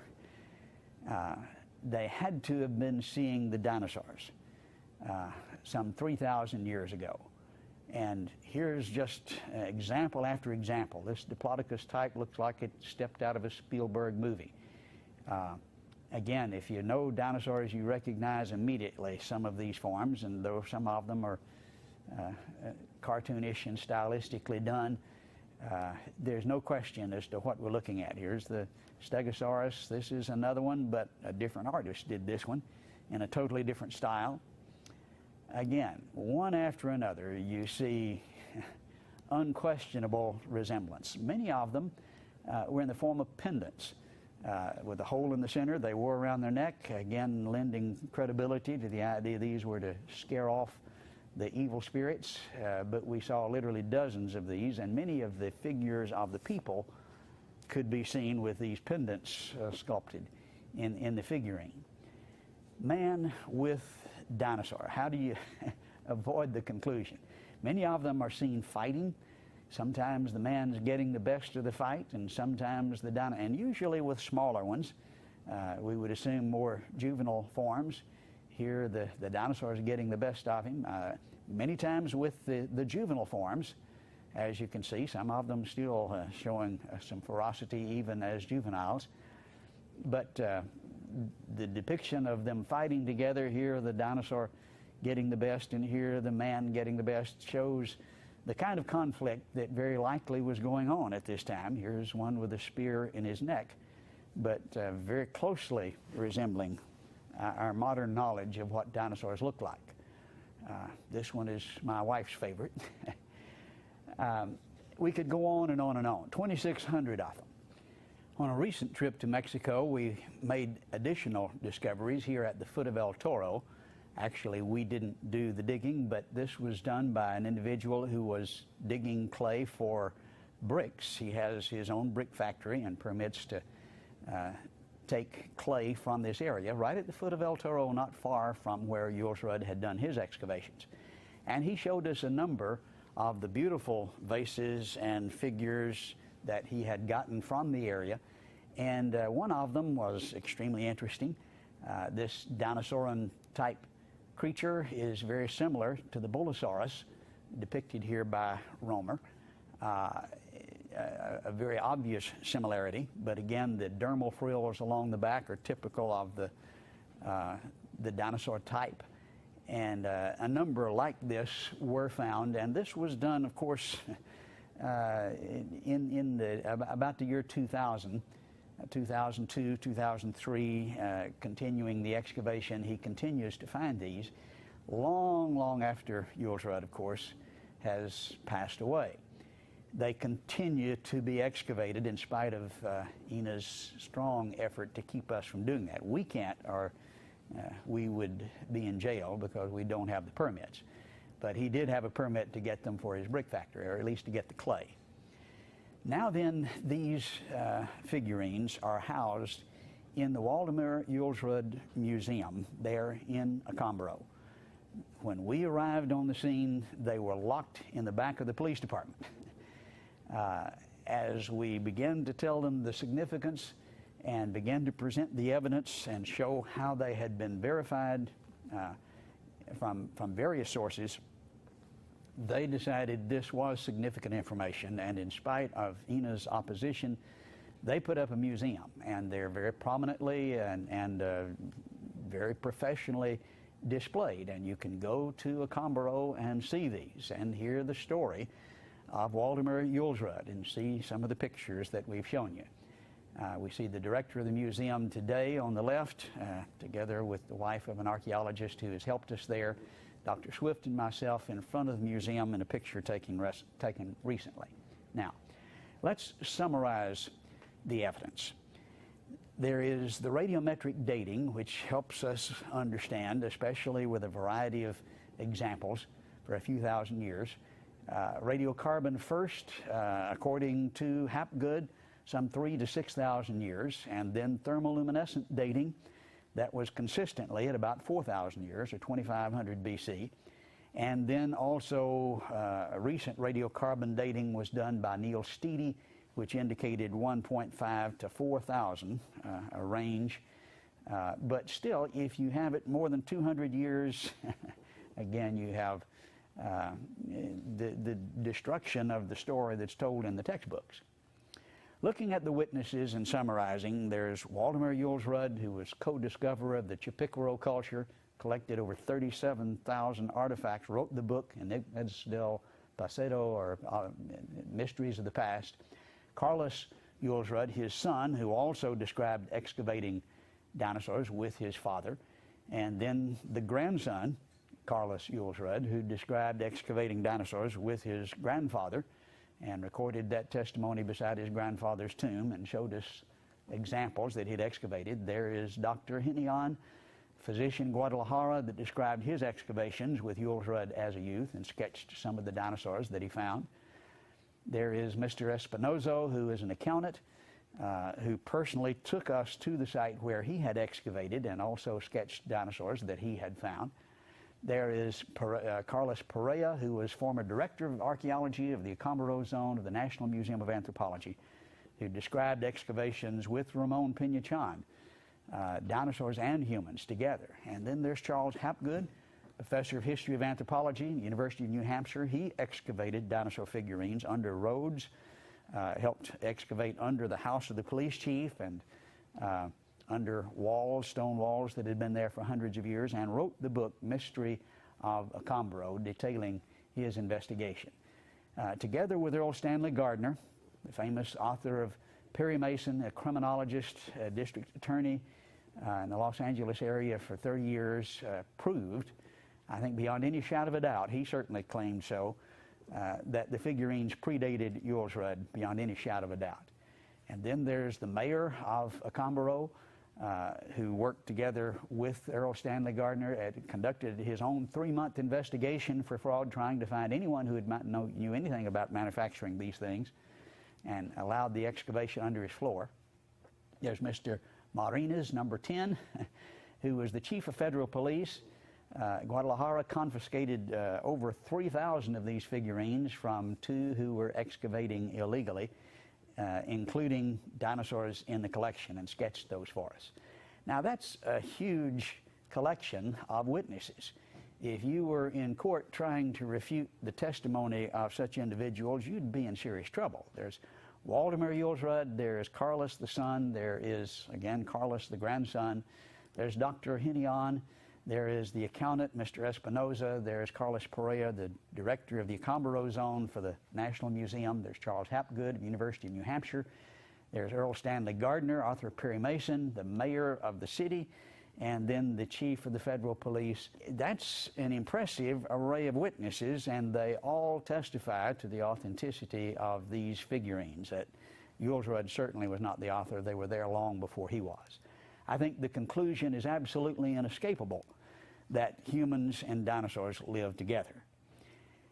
The only opposition, the only problem, the only reason that's not just really obvious and accepted without question is the philosophical implication.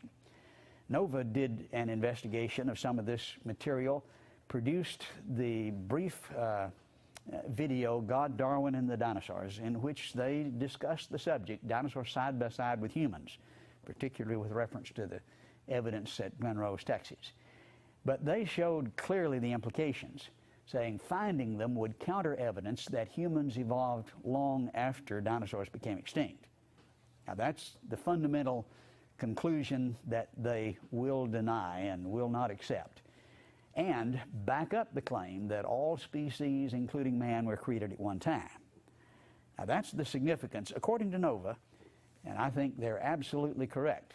That's why many refuse to accept the obvious implications. I think we ought to be honest and just follow the evidence where it leads. That's good science, that's good archaeology, and that's what we ought to believe.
This evening we're talking about the Malachite man. This is a find from near LaSalle, Utah.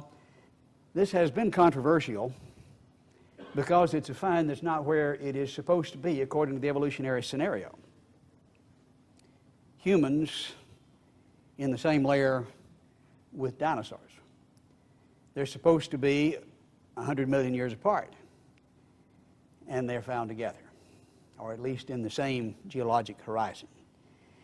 And as you can imagine, there's been a great deal of controversy. There's been a great deal of misrepresentation of fact in order to explain it. Some of the conversations I've had with the head of the BLM, with some of the representatives of the evolutionary community when they did not know my position, have been very revealing.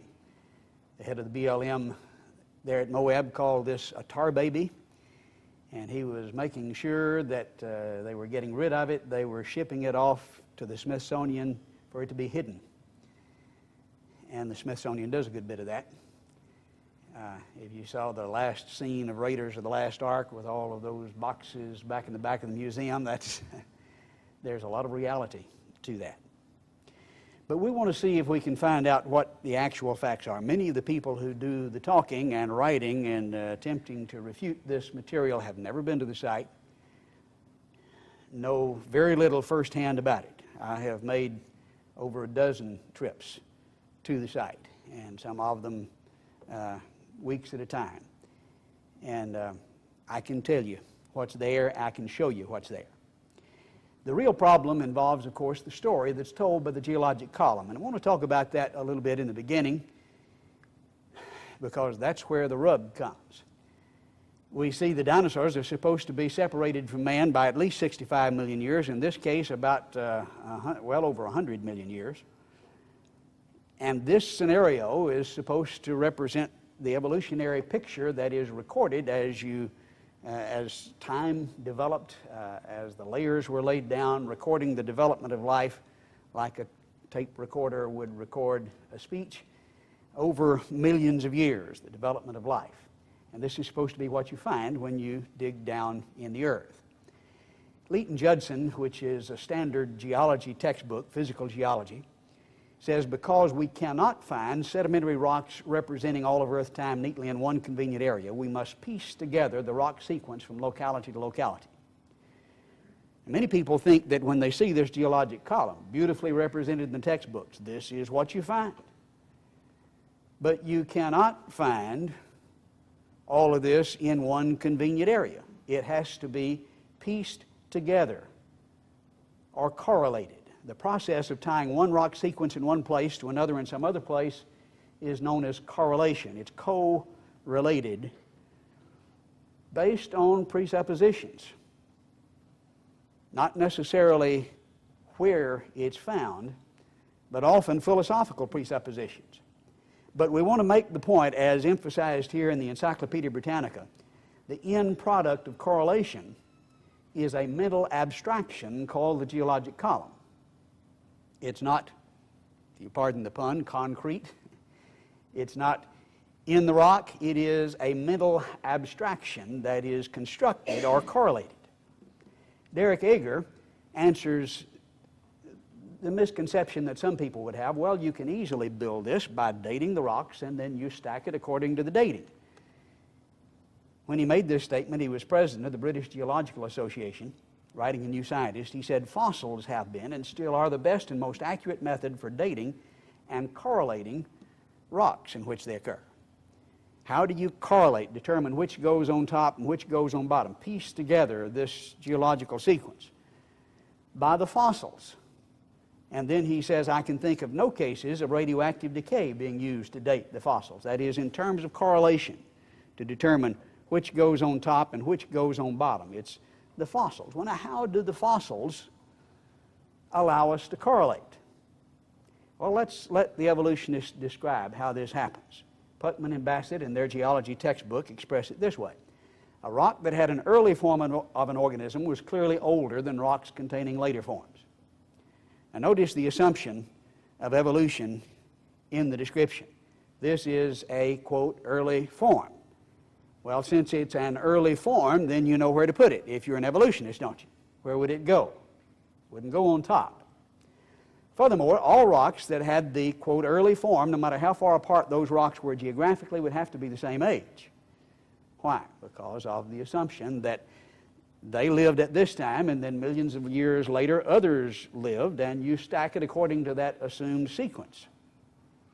In this way, our geologic timetable came into being. Here's the early form. Here's the later form. Those that have the same form are stacked together. Not where they are, but how they relate to early and late. In this way, our geologic timetable came into being. Without the theory of evolution and the interdisciplinary science of paleontology, it could not exist. Now, this may be somewhat of an overstatement of the issue, but this is the way the evolutionist describes it, and certainly the beautiful, perfect, detailed geologic column that we see in the textbooks could not exist without the philosophical assumption of evolution. Now, when you have to assume the evolutionary scenario in order to build it, can you then turn around and use what you have built to prove evolution? Well, this is exactly what they do. Look at the textbook. Here is the column. See the sequence. See, that proves evolution, and that convinces a lot of people. But it's not something concrete that you find. It's a mental abstraction that's built that you couldn't build without first assuming evolution, that is, in its complete and perfect form. R.H. Rastell expressed it this way in the Encyclopedia Britannica. It cannot be denied that geologists are here arguing in a circle. The succession of organisms has been determined by a study of the remains embedded in the rocks, and the relative ages of the rocks are determined by the organisms they contain. Now, to again somewhat exaggerate the fallacy, but still illustrate what we're talking about, here's a person who says we have a primitive fossil, which would of course go at the bottom of the column. How do you know this is a primitive fossil? Well, it's found in an old rock. Okay, I can understand that. But how do you know that this is an old rock? Well, it's got a primitive fossil in it. Now, what have we proved here? This is useless as proof. Now, it's not useless per se in science, because if we understand that we're not proving something, it's useful as a model, as an illustration of the concept. When we look at the geologic column, we see an illustration of the model. Now, I need to emphasize, when I say this is built on circular logic, that I'm not saying that there is no general order or sequence in the column. I think we see, underscore general, the kind of order that we see so that you can recognize Cambrian animals. There is a suite or group of animals that you find together commonly that's called Cambrian animals. They form that collection. I think it's because of natural habitat. They lived at the bottom of the ocean. And if we're looking at a flood deposit, which I think is the best explanation of the geologic column of the fossil record, then the things that lived lowest would be buried first, and then you would find things that lived higher buried next as the catastrophe proceeded. Over a series of a year-long series of catastrophes would basically bury things where they lived, and we would expect and predict a general order that would segregate not by time, but by natural habitats. Things would not be buried together, not because they're millions of years apart, but because they don't live together.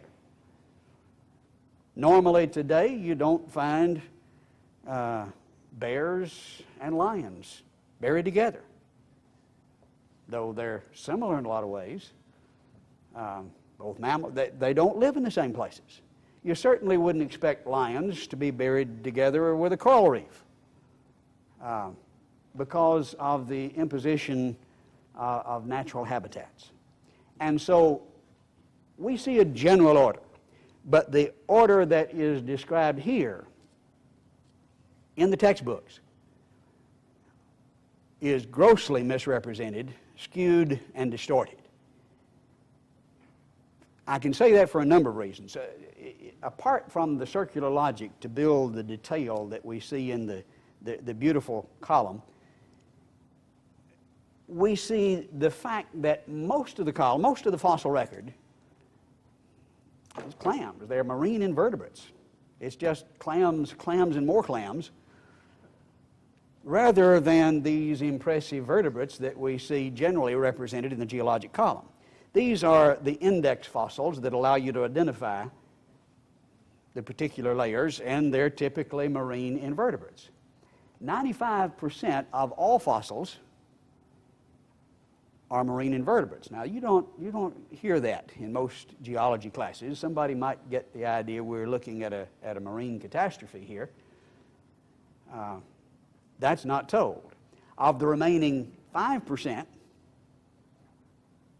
95% marine invertebrates, 5% left, 95% of that involve algae and plant fossils. And then 95% of the remaining 1/4% are other invertebrates. We haven't got to the vertebrates yet. The remaining about 1/100th of 1% are vertebrates, and most of those are fish. Well, you can see how a marine catastrophe would fit the picture here a whole lot better than what you see represented in the geologic column. Only about 1/100th of 1% are vertebrates. More than 95% are marine invertebrates. And for this reason and a number of other reasons, the founding fathers of geology reached a very different conclusion from what the philosophical position today causes geologists to talk about.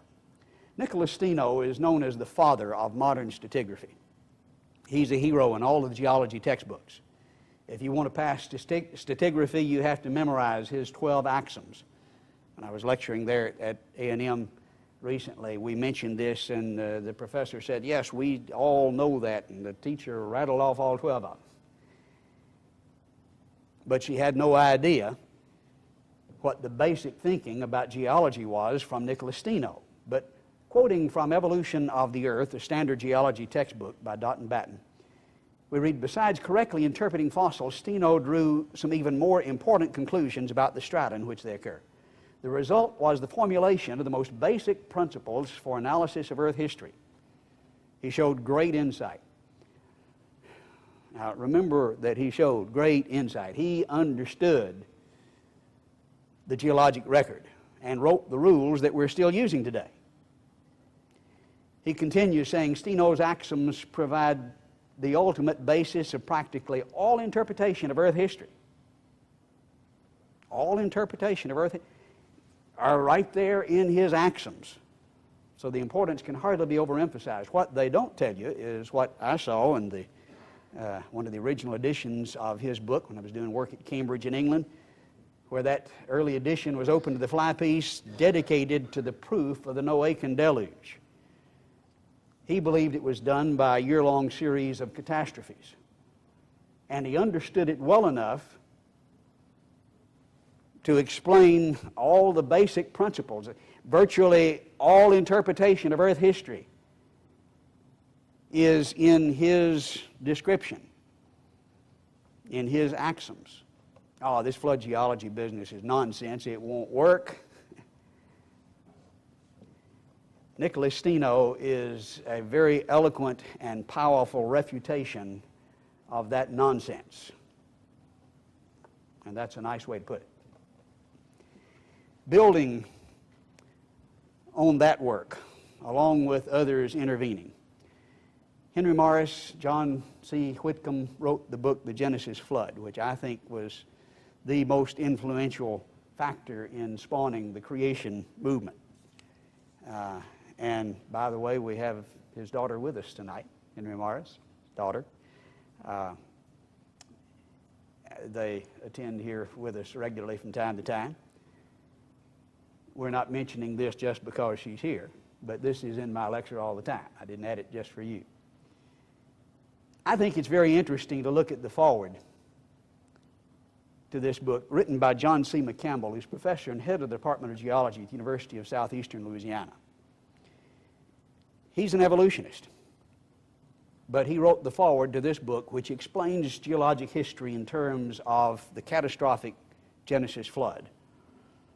and he acknowledges that the facts of geology fit. Now, certainly Steno's interpretations and his axioms demonstrate that as well. But the head of one of the leading geology schools in the country acknowledges that, and that they build a strong case for this interpretation. And furthermore, he said that they present a serious challenge to the present uniformitarian view. While that uniformitarian view has waned and is virtually fallen out of favor since this book was written, I think it had a great deal to do with that, though those who would be leaders in that departure from uniformitarianism would probably deny it. Nevertheless, most, or at least a large majority of geologists today are catastrophists, which this book advocates. They were not when this book was written. I think it has had a tremendous impact. I think flood geology, I think that's a good explanation of the geologic column. I think it is a flood deposit, though this picture is not anything like what you see when you dig down in the earth. This is a skewed, constructed, conceptual correlation. What you actually see is clams, clams, and more clams, with a general order reflecting where they lived. But how do we test this scenario that bases its concept on circular logic? Circular logic is useful in doing science. This is what we do when we form a hypothesis, a model. We assume the thing to be proved. We may draw pictures, illustrations of it. Now then, the appropriate use of it is to compare that with the real world and see if the facts fit. It's inappropriate to use it as proof, but test it with the real world to see if the facts fit. And a general fit wouldn't work in this case. If you're explaining this segregation in terms of separation by millions of years, you don't allow for exceptions. In terms of natural habitat, there would be some exceptions, but a general order predicted. But the testing of this circular logic, this illustration of the model by the geologic column, can be done by what are called topsy-turvy fossils. Stephen Stanley of Johns Hopkins University coined this term, and he says they would disprove evolution. Any topsy-turvy sequence of fossils would force us to rethink our theory. Now, what does he mean by topsy-turvy fossil? Something that's supposed to be on the bottom that's found up at the top, or something found at the top supposed to be at the bottom. That's a topsy-turvy fossil. Now, it so happens that many of the things that are supposed to be exclusively at the bottom are found at the top, not in the intervening ages, which would indicate extinction according to the evolutionary interpretation, but they're found alive, even though in the geologic column you only find them way down in the column. That's a part of this topsy-turvy concept. Notice the description here in the prehistoric atlas of what are called living fossils. And he says there are numerous organisms in present-day fauna and flora which can be regarded as living fossils. One of the best known among them is Neopolina, the only living representative of a class of mollusks thought to have been extinct for 350 million years before 1957, when Neopolina was caught off the coast of Costa Rica. 350 million years of rock layers, and you don't find anything, and plenty of them down below 150 million years, according to the evolutionary interpretation, and they're alive. Well, now, their view is they're separated by 350 million years. They've been gone a long time. They just resurrected? No, I think the interpretation is wrong. Niles Eldredge, in his book on fossils, describes living fossils and acknowledges the problem. He says, there seems to have been almost no change in any part that we can compare between living organisms and its fossilized progenitors of the remote geological past. He says, we have not completely solved the riddle of living fossils. They're supposed to evolve. They're supposed to be extinct. 350 million years, nothing. And there they are. That doesn't fit. That falsifies the concept of extinction when they disappear in this column. One of the more famous, best known, living fossils would be the coelacanth.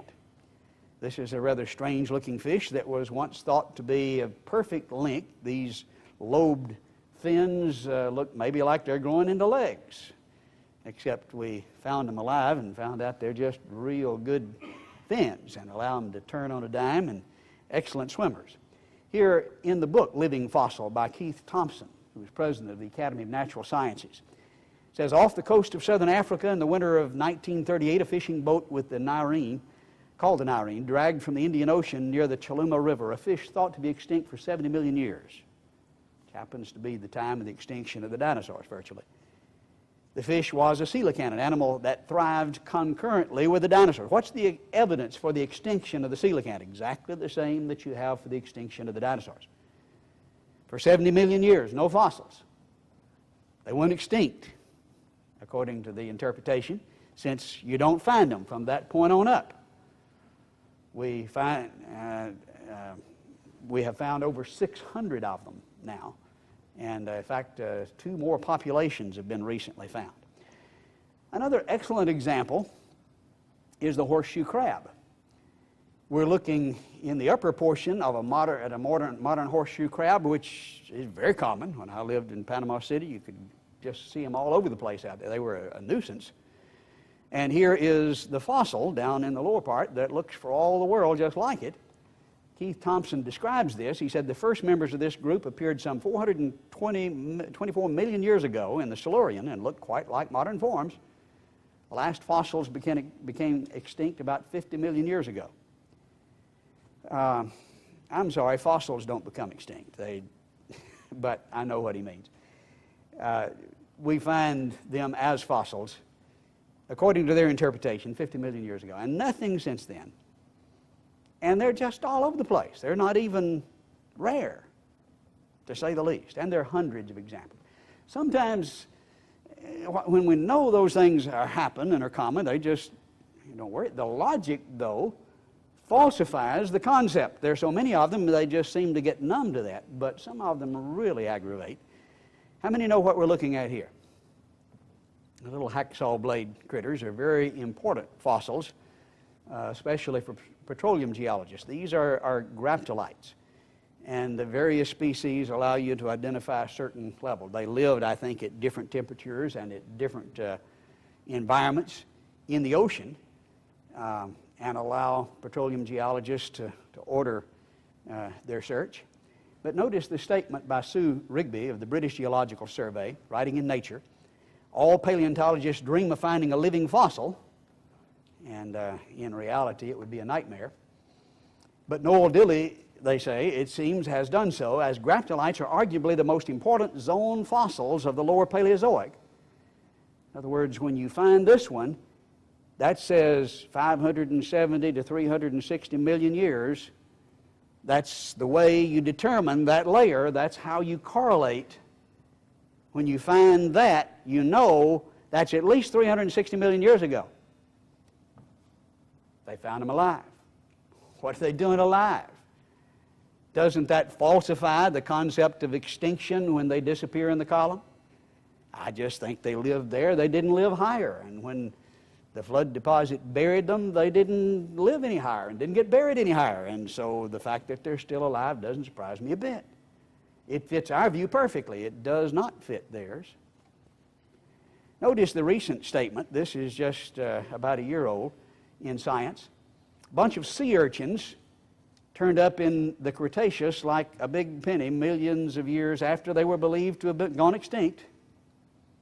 Their reappearance cast doubt on the existence of one long presumed mass extinction. Well, I can understand that. Why did they think there was a mass extinction? Well, here were just tons of these things, and they're gone, and you don't find them anymore. And there they are again. Well, maybe they didn't go extinct after all. Is that hard to figure out? 15 of the 29 species, apparently extinct genera, reappeared.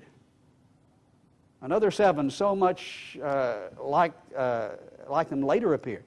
Therefore, must not really have gone extinct.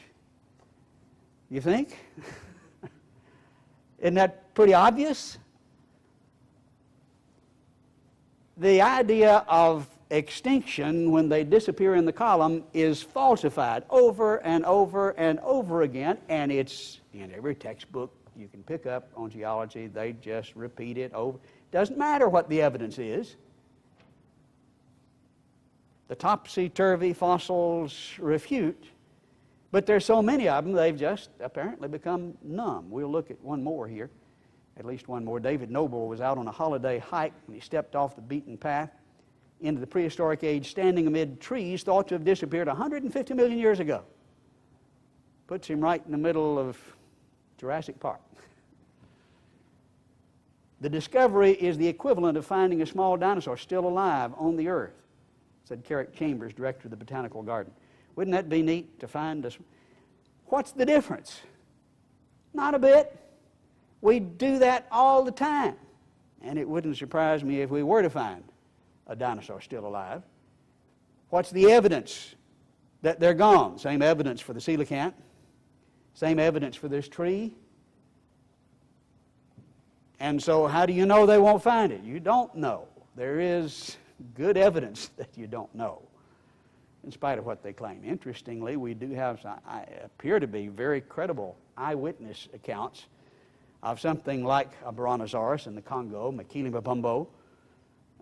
We can't say that's verified. We've got some fuzzy pictures. We need some better ones.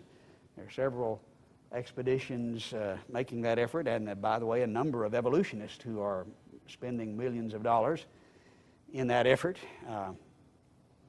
And in Papua New Guinea, there are very credible accounts of pteranodon, pterosaurs, that are about this size, as represented here in the diagram. And I'm not able to divulge all the details, but we do have a fuzzy picture. I won't say this proves it. It has obviously been computer enhanced to death. But there it is. They're nocturnal creatures. It was taken at night and computer enhanced, and the eyewitness says it was very clear, and that's the photograph. Well, that's what it looks like. We need better pictures, and we hope to give you more detail on that later on. Why wouldn't you find that? Well, you find that kind of thing all the time. Well, that's part of what we'll be doing in Papua New Guinea in February. So we find things that are supposed to be down up all the time. Well, that doesn't impress them a whole lot because they're just a bunch of it. And I'm not sure that's good logic, a good reason to ignore it. They just don't have an answer. As Eldred says, we don't have any answer to this riddle. We haven't solved the riddle.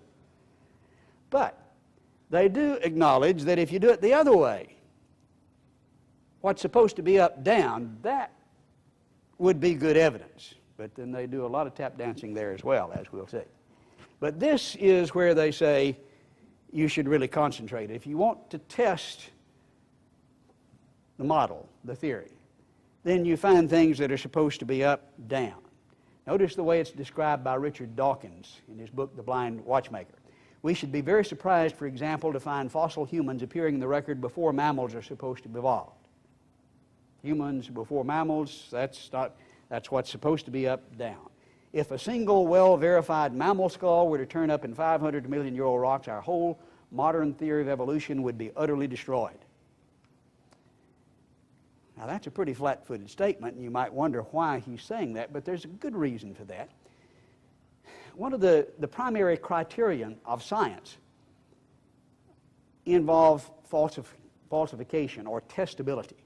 If something is not at least potentially falsifiable, it's not science. And that's a concept that maybe the average individual is not used to, but basically what it says is you have to be able to test it. Now, if you just by circular logic arrange this and say, see, that's the way it is, well, you'd expect it to be that way because that's the way you arranged it. That's a tautology. Well, how do you test that? Well, he says, no, it's not just a tautology. You can test it, and here's the test, you see. And it's necessary for him to come up with that in order for it to be science. Otherwise, he's just playing games, and he realizes that. And so he says, here is my chin out. This would utterly destroy, and he has to do that, in order to have something besides a tautology for his argument. So if we were to find a modern-day alley-oop, this picture, by the way, was taken out in Iran, Texas, where the inventor or author of alley-oop lived, and that's Denny that alley-oop used to ride around on. If you found one in real life or evidence in the fossil record, then that would refute it. That would knock it out of the water. Or as he put it this way just about a year ago, writing in Free Inquiry, referring to some alleged human bones in Carboniferous coal. I'm not personally familiar with this. I know a little bit about it, not enough to say anything. And so I won't venture an opinion on it, but he acknowledges the implications if it were found. If authenticated as humans, these bones would blow the theory of evolution out of the water. And so if you find human bones down where they're not supposed to be, ball game's over. We can go home.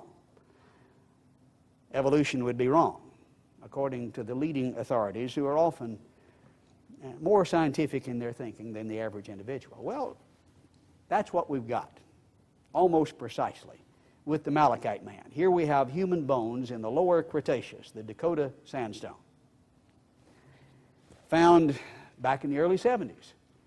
Here, pictured by Lynn Ottinger, who did not find them, but he stumbled across them after they were uncovered by Dave Fuller a few days earlier, who had covered them back over, was waiting for officials to get there, and Lynn stumbled on them. But nevertheless, they're parts of two perfectly modern individuals, 50 feet down in the Dakota sandstone, supposed to be 140 million years old. This is the same formation that we find at Dinosaur National Monument. Now, Dinosaur National Monument is a big monument, covers a lot of area. Where the visitor center is, we have the layer just below that, the Dakota sandstone. But in many places throughout Dinosaur National Monument, you find outcrops of the Dakota sandstone. And the Dakota sandstone, as well as the Morrison, all are known for their dinosaurs. And both of them are well represented at Dinosaur National Monument. This is a map put out for tourists in the Moab area, which is about 20 miles from this find. Not the same area, but gives you some idea of the geology. And if you're familiar with Moab, you know it's right in the middle of a big fault. You see the Entrada Formation up here at the top. Here's the Entrada Formation down at the bottom over here. This fault slipped up. This, of course, was down here, and it slipped up. But here is the Dakota sandstone. Here is the Morrison that we were looking at. And the bones that we're talking about here are in the Dakota. This would be about 140 million years ago, according to the evolutionary interpretation, right in the middle of the dinosaur period that became extinct 65 million. So 140 million is certainly in the middle of that period. As we've suggested, I've made a number of trips to the site. This picture was taken just a few months ago with the present owner, Bill Harrison. It is an open pit copper mine at, or has been in the past.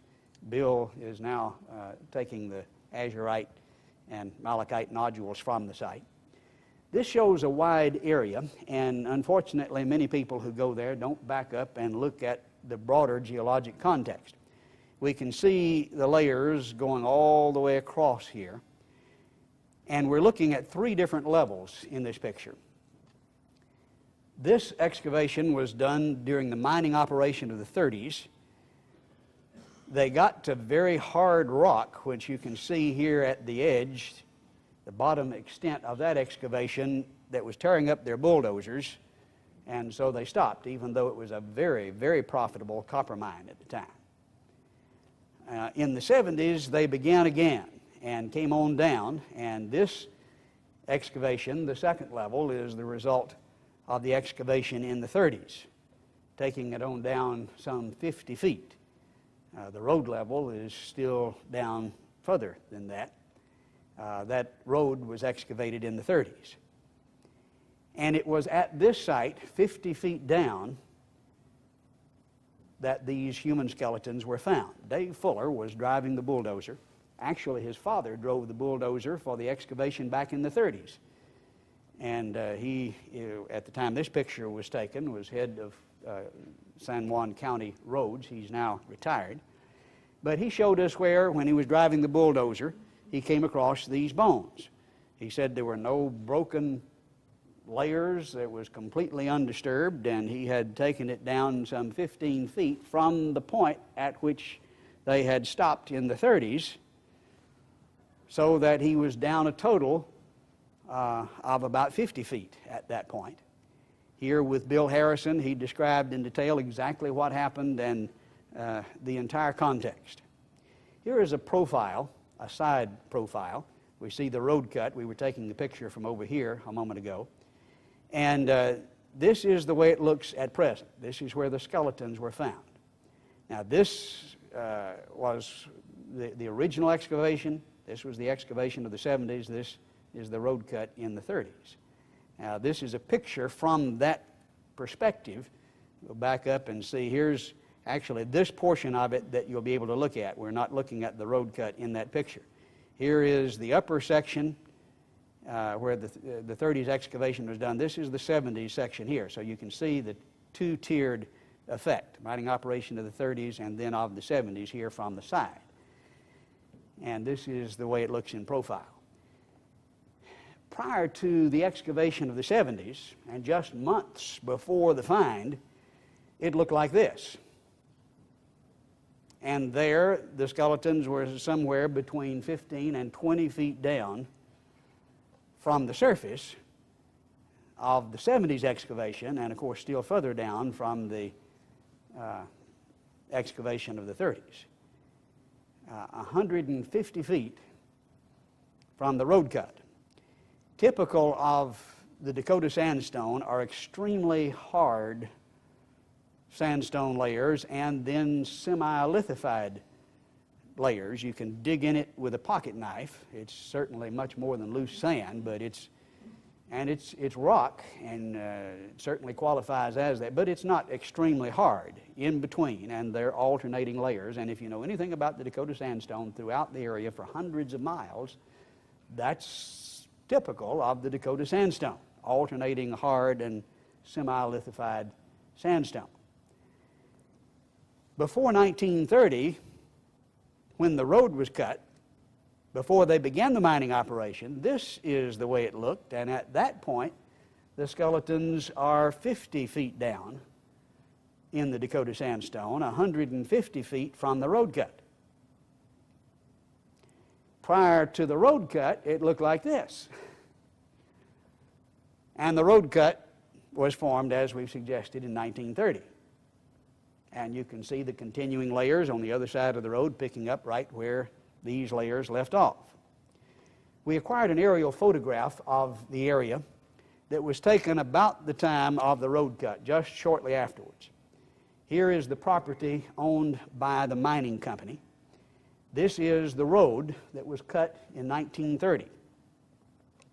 Prior to the time the road was cut, this hill just continued right across, but obviously the road bisected that. And then the mining operation began. We'll look at a close-up, and there we see the road and the property. The 30s excavation covered this area, and then the 70s went further down in this area as it approached the road. But prior to that excavation, that material, and prior to the road cut, it was continuous all the way across. Radiocarbon dates of the bones have produced a variety of dates. 210 years for UCLA carbon dates in radiology. 1,450 years was published in the Journal of Utah Archaeology. There's a wide range. There's a spring that percolates right down through the middle of this, leaching and adding material, and so we would expect a wide range and not accurate dates because material is continually being added and leached, and the bones are replaced in varying degrees with other minerals, and so that indicates things are being added and things are being taken away, which would obviously not make for good radiocarbon dates. But if it's older than 1930, you see, that's the ball game. If it's older than 1930, it's 50 feet down with no access, unless you're going to go through these extremely hard layers, and that's not something somebody would do. You might tunnel through some of the side layers, but the tunnel at this point would have to come from at least 200 feet away. The bones themselves vary in the degree of replacement. Some of them are almost modern looking, as are many very old bones. Many dinosaur bones are fresh. Some of them are almost completely replaced, as is this bone. This bone I personally excavated, washed it off with a canteen. It had been out of the ground less than 5 minutes when I was holding it here and the picture was taken. It's a vibrant green. And from the flesh tones there, you can tell that that's a pretty good rendition of the color of those bones, replaced by a copper salt, by malachite. Some of them are turquoise, which likewise is a salt associated, a copper salt associated with copper. And here is a jawbone that is just perfectly replaced, held by Joe Taylor, whom some of you know. The teeth are jewelry grade turquoise. Sorry, that's just turquoise. Perfectly replaced. I don't think that's a modern burial. And I think the more you look at that, the more obvious that is. And I did mean to bring some of those bones. Unless I left it in the car, I didn't get here with them. But I do have some of the bones that are available for you to examine, and it's hard replaced bone. This is the site, the particular spot, where the bulldozer uncovered the first finds, and then Lynn Ottinger stumbled across it days later. Toward the road, down at the level that had been reached by the 70s excavation. This is a picture that was taken at that time, back in the early 70s. Pictures appeared and articles appeared in a number of magazines, I think, giving a fairly accurate rendition of what had been found and of the obvious problems that were involved. Lynn Ottinger was the one that stumbled across this days later. He was leading a rockhound group, and they were collecting minerals, and they stumbled across these bones. And if he looks like he ought to have "What Me Worry" written across the bottom here, I wouldn't disagree with that. But he called these bones the Moab Man. He's a very unique, eccentric individual, and I'll just leave it at that. I don't think they should be called the Moab Man for a number of reasons. First, this is Lynn Ottinger's term, and Lynn was not the discoverer. He had no right to the bones. It wasn't his property. The bones didn't belong to him, though he confiscated the bones and sold them for $10,000. They weren't his. A lot of people have been prosecuted for less than that. He's fortunate that he wasn't, but his role was certainly not an honorable role in this matter. And furthermore, there have been 10 skeletons now found. He found he stumbled across, after they had been found, the first 2.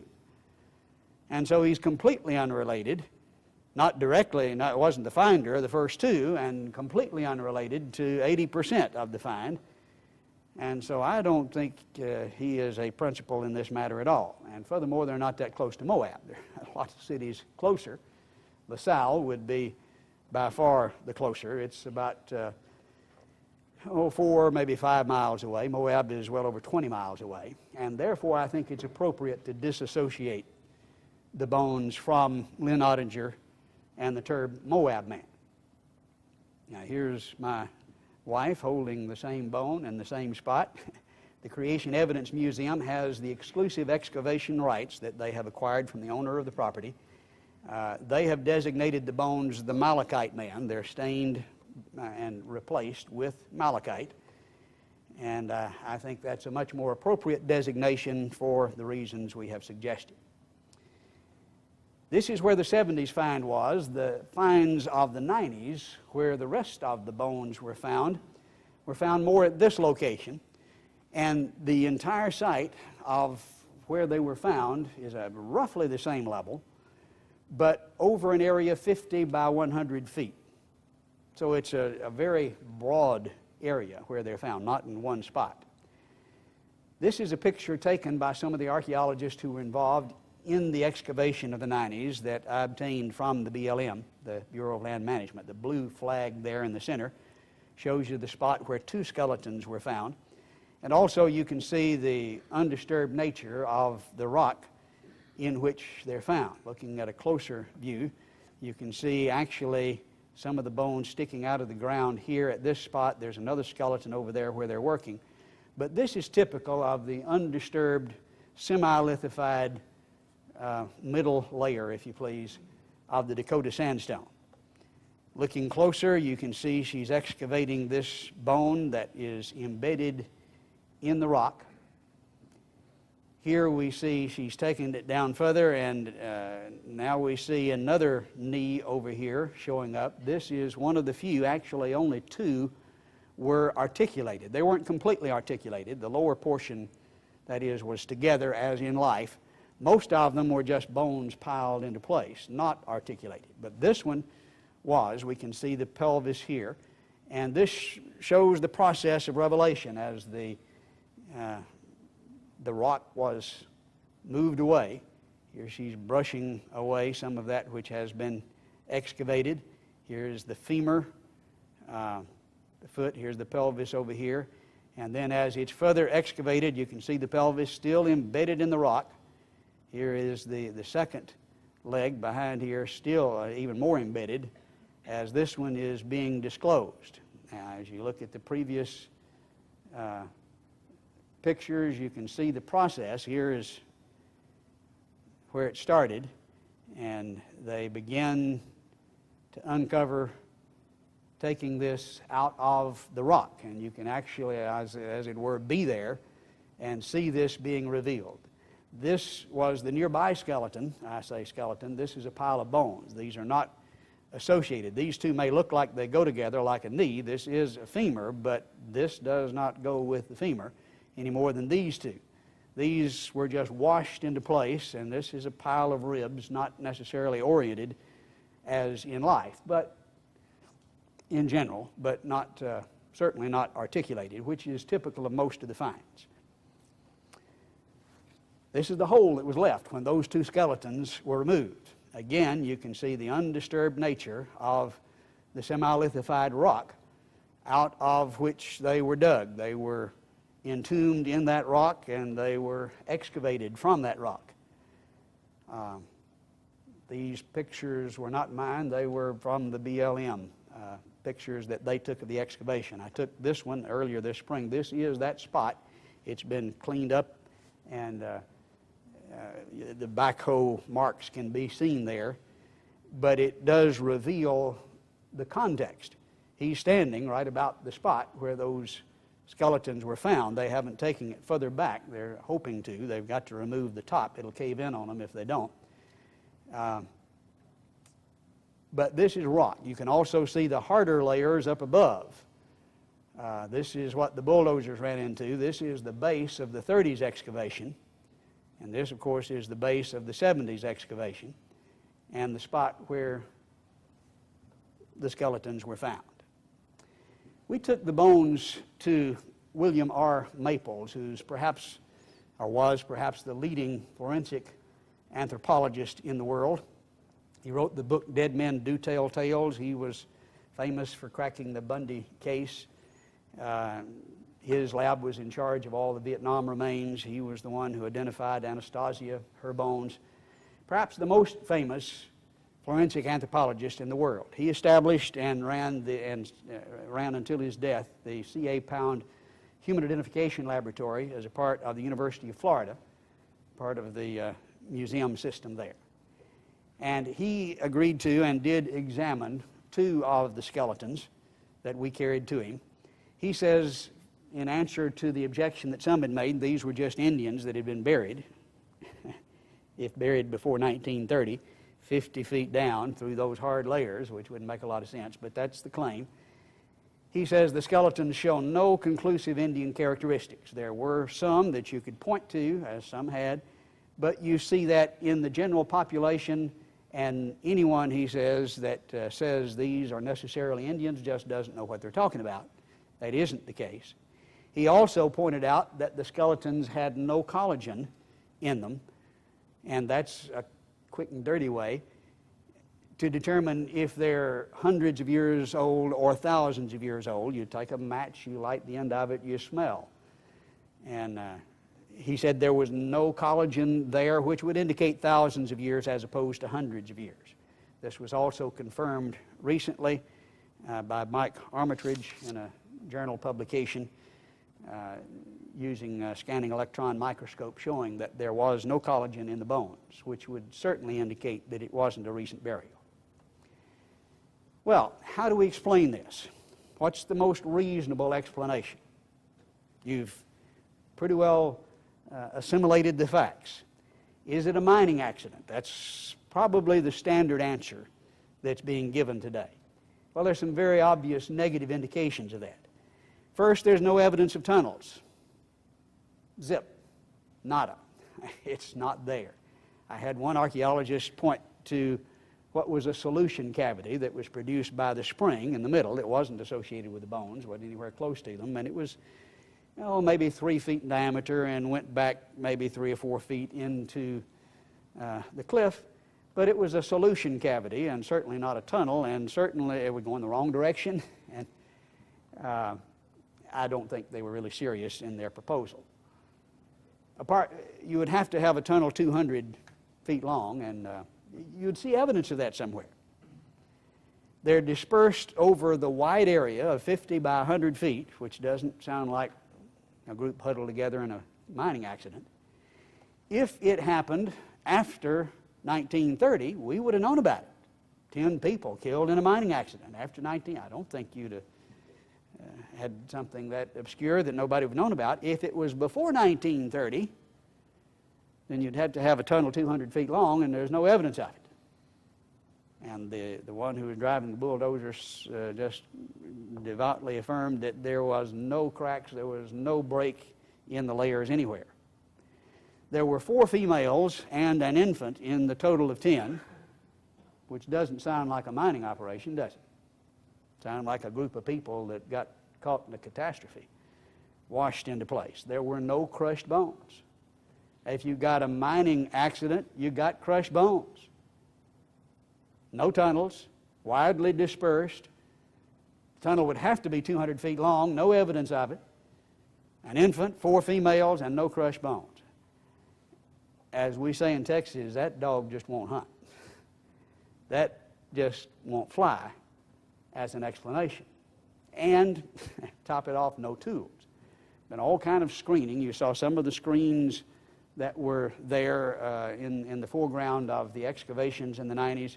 Lynn Ottinger himself said he spent 3 weeks screening the entire area, found zip, nothing, no tools. That just doesn't look like a mining accident. Well, could it have been a recent burial, which is what some have suggested? Well, there are just all kinds of negative indications here. 50 feet down in the Dakota sandstone, under undisturbed hard layers. Now, some people like to bury them pretty deep, I guess, but now that's a little absurd. Why would you, through rock that was tearing up bulldozers, several layers of that hard, that just doesn't make any sense at all. Most of the skeletons were not articulated, which is what you would expect for a recent burial. The degree of mineral replacement is likewise counter-indicative of a recent burial. The range of radiocarbon dates up to 1,400 years, and no collagen is just virtual proof these are not recent burials. Now, what could it have been? Well, maybe an ancient burial. Here, all of these factors then become positive indications, don't they? An ancient catastrophic burial, like Steno talked about, 50 feet down in the Dakota sandstone. Well, if you saw Jurassic Park, you'd understand why humans normally wouldn't be found around those things. But if you ever find them together, you know it's not because they're 100 million years apart. They lived in different places. But here, together, under the hard layers, buried in the catastrophe, would be a kind of thing we'd expect. Some articulated, perhaps, most unarticulated.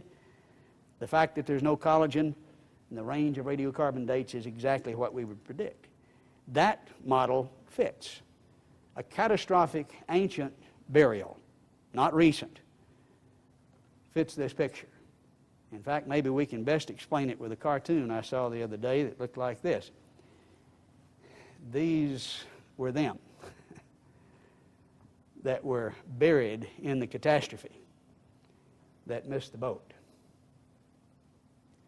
The evidence summarized then involves first realizing this column that's causing all the problem, that's causing people to work so hard to say this can't be what it looks like it is simply a conceptual correlation to start with, and its purpose is not proof, and it's not in concrete. It is to be used as a test, and here it fails the test.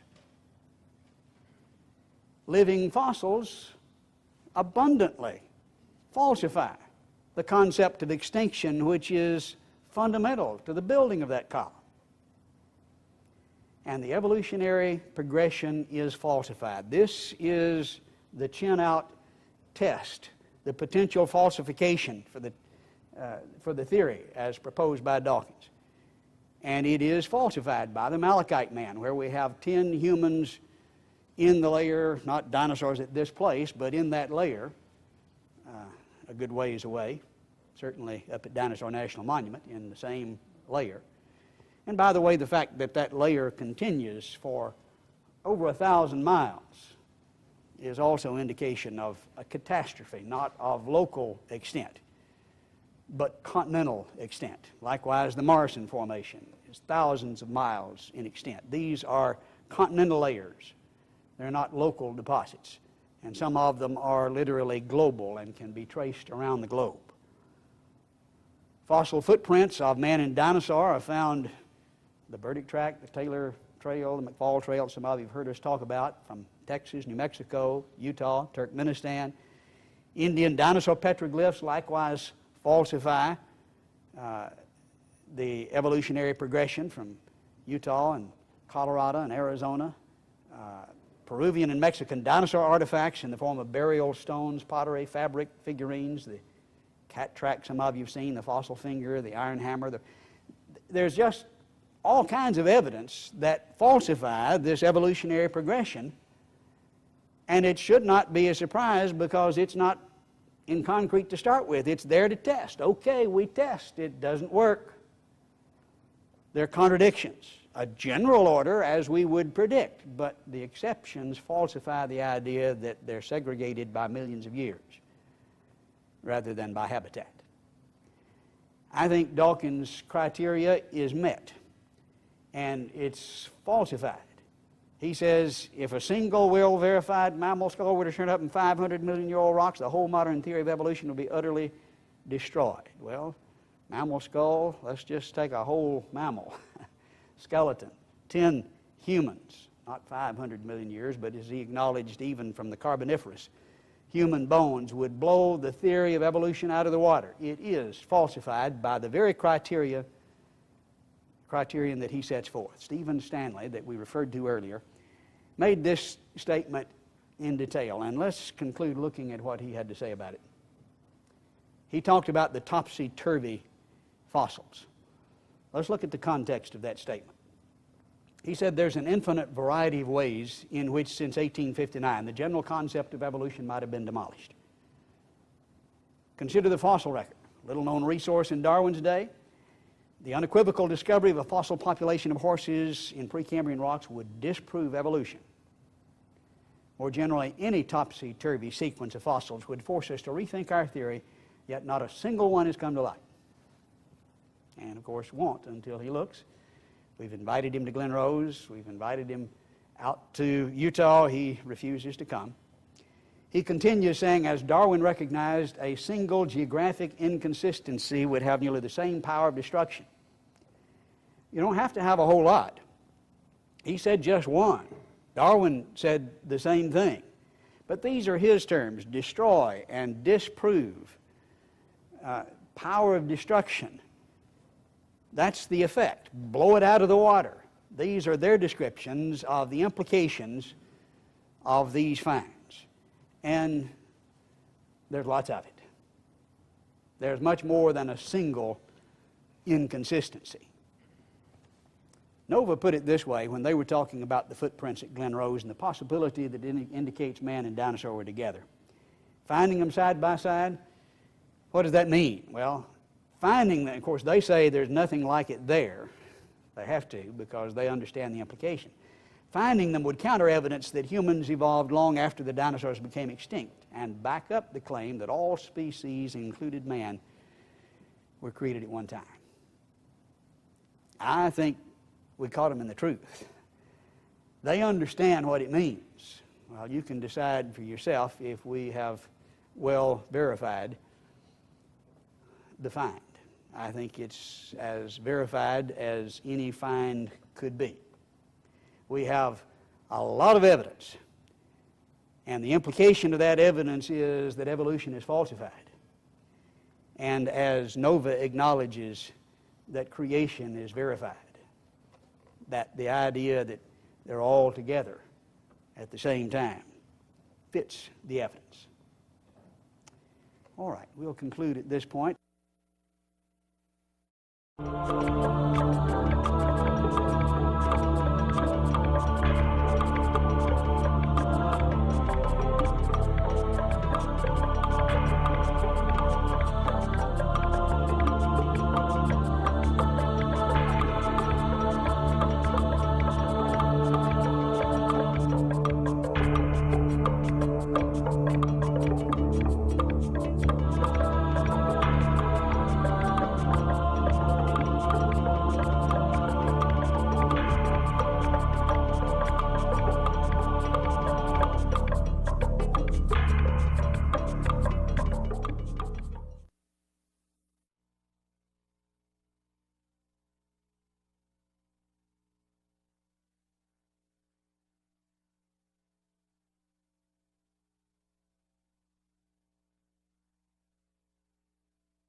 Our first speaker, our topic is, the fossil record is more compatible with the model of creation than the model of evolution. Our first speaker is Dr. Don Patton.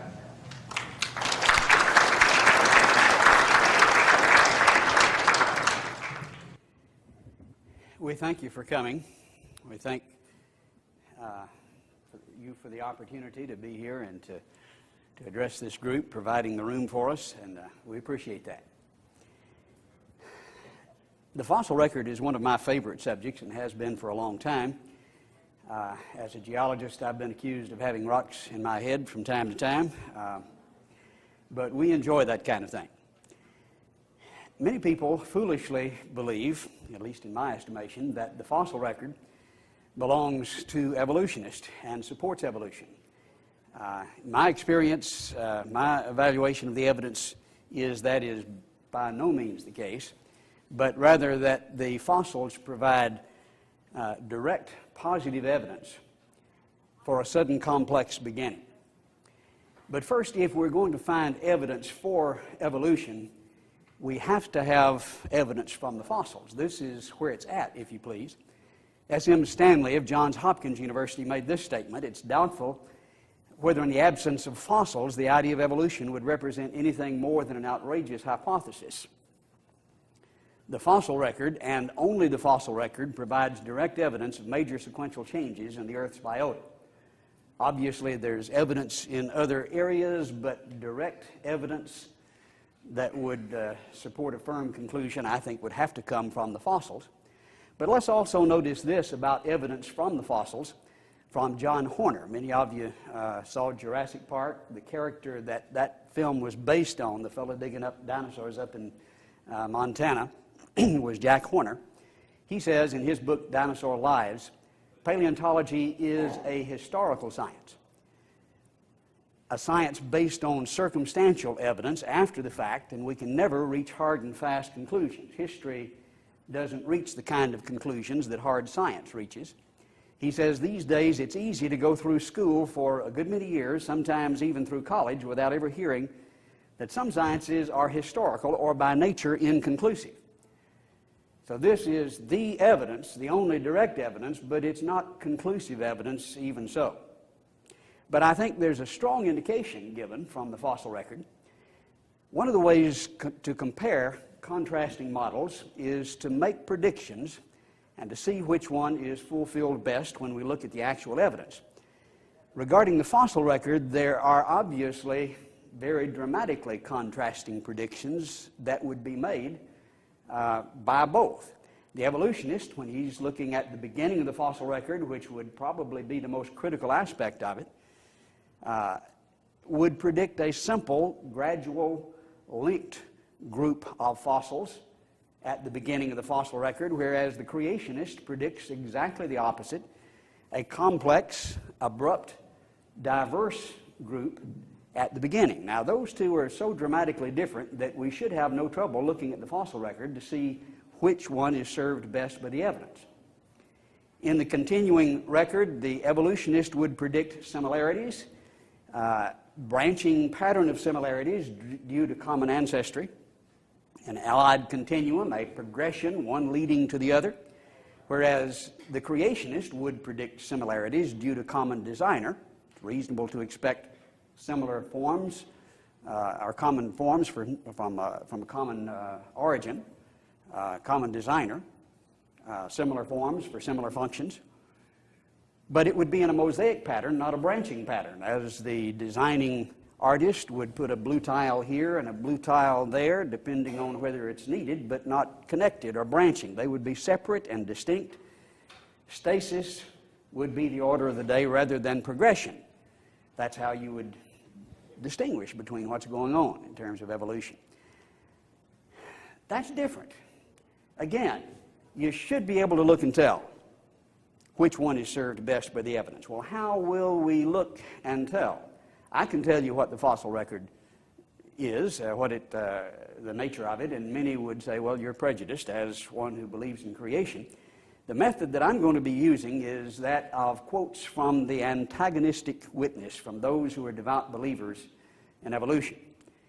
Now, John has had a little hard time getting this concept in previous lectures, and what he's written up after I spoke indicates that this has not sunk in. So let's work on this concept a minute so we understand it. When you have testimony from a friendly witness who testifies in court saying the accused is honest or the accused has no reasonable motive, then that will certainly help. But if you can elicit testimony from an antagonistic witness, then the same testimony takes on much greater weight. If this one who believes the fellow is guilty, obviously, says, well, yes, I admit he's honest, and I admit there's no reasonable motive, then that is much weightier testimony. Friendly testimony helps, but what the lawyer calls acknowledgments contrary to interest are much more weighty, and that's what we'll be using. I don't want anyone to misunderstand. These witnesses are evolutionists. They're devout believers in evolution. They're men of great faith in evolution. Let's not... Now, when you listen to some of the things they say, you'll think, well, now, he's quoting a creationist. No, let's not... I don't want to leave that impression. I want that clear. Here's an example. Richard Dawkins is one of the most ardent anti-creationists in the world, actually from Oxford and Cambridge. He says we find many of them, speaking of the fossil record, already in an advanced state of evolution the very first time they appear. Now, it's a state of evolution. He believes that. But it's not because there's an evolutionary history. It's because of his faith, because when they appear, they're advanced. It is as though they were just planted there without any evolutionary history. Needless to say, this appearance of sudden planting has delighted the creationist, and I'll plead guilty there. That's what we would predict. And that's another way of saying this is not what we predict, it is what they predict, which is the way we test models. National Geographic had an article just a couple of years ago on the lowest layer of the geologic column. When you look in this column where the life begins. Below the Cambrian, you've got some blue-green algae and bacteria, but when it really starts, it starts in an explosion, and that's the way they depict it. Stephen Gould, a very devout evolutionist of Harvard, describes it this way: the Cambrian explosion occurred in a geological moment. We have reason to think that all major anatomical designs may have made their evolutionary appearance at that time. Now, he has great faith that it was an evolutionary appearance. Why? Well, not because there's any record of evolution there. When they appeared, when it started, you have all the major anatomical designs. In fact, he says we had more then than we have now. It's gone downhill, as we'll see. Not only the phylum Chordata itself, but also all its major divisions. That's us, that's the animals with backbones. Not saying that we were in the Cambrian, but animals with backbones. Our phylum was represented at the very beginning. We're looking, I think, at an environment at the bottom of the ocean. We wouldn't predict everything lived at the bottom of the ocean. He says, since the so-called Cambrian explosion, no new phyla of animals have entered the fossil record. Now, there were more then, we've gotten less now, and no new ones. But they were all that we have now were there when the explosion took place. Now, according to the evolutionists themselves, the antagonistic witnesses, then, we have those beginnings complex and suddenly, right at the start, they're advanced as if they were just planted there. Again, this is not the creationist, this is the evolutionist. We won't have time in this presentation to document all of this. It will be documented in the handout that's available at the back. Sometimes we're told in the textbooks that nothing but shallow seas anywhere in the Cambrian. Well, we've got 60 genera of land plants, including 6 vascular plants, or woody plants, trees. We also have all the major anatomical designs, the Chordata, all its major divisions. We have vertebrates from dozens of states. And we have, since the Cambrian, no new phyla. Now, I couldn't have written that better myself. When we think about what's predicted and what we find, that's pretty delightful as far as the creationists are concerned. The predictions are fulfilled. They are contradicted with evolution. Yet this is what we've got in the textbooks. That's not what we have in the fossil record. In fact, Gould says that. The evolutionary trees that adorn our textbooks have data only at the tips and nodes of their branches. The rest is inference, however reasonable, not the evidence of the fossils. In fact, he indicates in his book, Wonderful Life, that if you turn it upside down, it's closer because you've got more then than you got now, and it's gone downhill. He says the sweep of anatomical diversity reached a maximum right after the initial diversification of multicellular animals. Now, he believes that there was this evolutionary diversification, but what he sees is the maximum diversity right at the start, as if they were just planted there. The later history of life proceeded by elimination, not expansion. And then he has a chapter actually ridiculing the idea of this cone of diversity, as he refers to it, which is predicted by the evolutionists, this simple beginning that gradually progresses upward and gets more diverse. He says, no, the diversity was greater at the beginning, and it has gone downhill. Now, it doesn't take somebody real bright to understand which of the two models is served best by that evidence as acknowledged by the antagonistic witness. It's the opposite of what we see in the textbooks. Well, where did this come from? Well, the textbooks have this because of the assumption of evolution. This is the way it ought to be, and so that's the way it's drawn. As Gould says, it is not the evidence of the fossils. He says, Roger Lewin, the editor of Research, News, and Science, writing in his book Bones of Contention, tells us how this tree of life is put together. There is a fundamental basic assumption. The key issue is the ability to correctly infer genetic relationship between two species on the basis of a similarity in appearance. And then they line up the similarities according to this tree, beginning, of course, with the simplest at the bottom. But the basis of this is similarity. That's how they put it, not because of the fossils.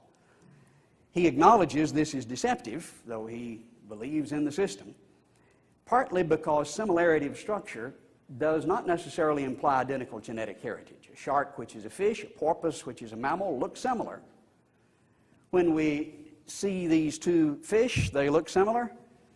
And if you agreed with that statement, I caught you, because while they look like fish, neither of them are. One's a reptile, one's a mammal, neither are fish. But they look similar, but they're not kin. And so this is not a consistent principle. And when we look at critters like the platypus, by this principle, he's kin to almost everybody. He's got a bill like a duck and webbed feet. He's got claws with fangs that inject venom, lays eggs like a reptile. He has fur like a beaver. The old adage is that which proves too much proves nothing. When you look at the whole picture of similarities, and we need to look at similarities when we're talking about fossils, because that's how you line them up. Without the association based on similarities, you have the fossils don't say anything. They're just a bunch of dead things in rocks. And so based on the similarities, they're able to line them up. And yet this basis is very inconsistently applied. Some similarities, just some. Many are ignored. We look at blood serum. The chimpanzee is very similar. In fact, with the right antiserum, you can actually interchange at times. But when you look at milk chemistry, not so. The donkey is much closer than the chimpanzee. When you look at cholesterol, well, lo and behold, the garter snake has cholesterol like we do. In terms of foot structure, which we've been interested in our work down at Glen Rose, what's similar to the human foot? Some footprints look like human feet. Well, the glacial bear is closest, not the ape. He's got a hand for a foot, doesn't he? Now, with the glacial bear, his hands are reversed. The thumbs are on the outside and got claws in the quadruped. You don't confuse the two, but you take the claws off and the skin off and the flesh, and wow, that looks like a human foot. A lot more than the ape does. The chicken has tear enzyme like, well, it is lysosome. We have that in our eyes to help fight bacteria. The chicken needs it in the egg to fight bacteria. Very, very complex protein. Blood antigen A, lo and behold, you find that in the butter bean. In terms of brain hormone, amazingly, the cockroach has the same brain hormone we have. Notice this from Discover magazine. Don't squash that roach, he may be your cousin. Cockroach and man, it seems, share a common brain hormone. We see similarities, but this is not a branching pattern that we're looking at here. We're looking at that mosaic pattern of similarities. When you look at the whole picture, it often looks very different. The evidence, the fossil record, the only direct evidence, has a critical beginning that is complex, abrupt, diverse. All the phyla there, more than we got now, none new since. These trees of life are from selected similarities. They are not from the fossils. The similarities reveal a mosaic pattern, not a branching pattern. When we proceed then in the fossil record, notice the description, again by the antagonistic witness, Stephen Gould, who devoutly believes in evolution. We can tell tales of improvement for some groups, but in honest moments we must admit that the history of complex life is more a story of multifarious variation about a set of basic designs than a saga of accumulating excellence. Now, I told you you'd think some of these were creationists, but they're not.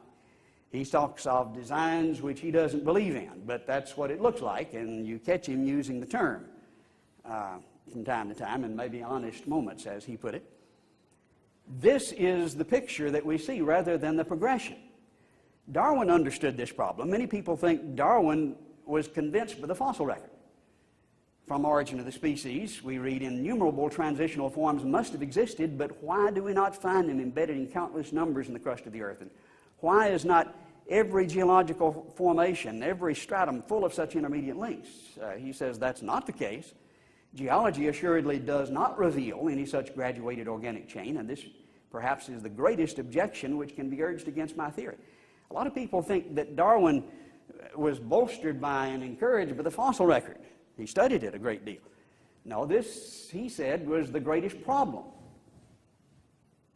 This is delightful to the creationists, but it's a problem for the evolutionists. Many would say, well, that was back then. It's gotten better. No, it's gotten worse. David Repp of the Field Museum of Natural History, he's the senior curator of invertebrate paleontology. This is the largest fossil museum in the United States. Says Darwin was completely aware of this. He was embarrassed by the fossil record. We're delighted. They're embarrassed. One fits the predictions, one doesn't. This is their description because it didn't look the way he predicted it would. Well, he says we're now about 120 years after Darwin. The knowledge of the fossil record has been greatly expanded. We now have 250,000 fossil species, but the situation hasn't changed much. Ironically, we have even fewer examples of evolutionary transition than we had in Darwin's time. It goes on to mention several that are often touted in the textbooks, like the horse series and Archaeopteryx and some of those. It's gotten worse, and we've lost some of the ones that we thought we had. Derek Ager, when this was written, was president of the British Geological Association, says it must be significant that nearly all of the evolutionary stories I learned as a student have now been debunked. The textbooks don't always tell us that. D.B. Kitts says evolution requires intermediate forms. This is the way you would see evolution. Paleontology does not provide them. The fact that discontinuities are almost always and systematically present. Now, they can be there because of random sampling, but this is systematic, he says. This is genuine historical knowledge. S.M. Stanley of Johns Hopkins says the fact the fossil record does not convincingly document a single transition. Now, you'll find people with pages of these transitions, and put them on a page and saying they're transitions doesn't make them so. Those who would love to say otherwise, the antagonistic witness says there's not one. Stewart says our faith postulates its existence, but the type fails to materialize. Corner says to the unprejudiced, the fossil record is in favor of special creation. Why? Well, it's complex, abrupt, diverse, all the file at the beginning. We have that which delights the creationist and embarrasses the evolutionist. It was Darwin's biggest problem, worse now. The links, one by one, have been debunked. They certainly devoutly believe in evolution, but they acknowledge even in their own words that the fossils favor creation. There's good reason for that. That's not Sunday school material. That's the fossils. That's the evidence, the facts. And that's why I think the fossil record favors creation, because of the evidence. Primarily from those who are devout evolutionists who would love to say otherwise, give you their right arm not to have to say some of the things they say. But I think it's an open and shut case. The predictions are met. Thank you very much.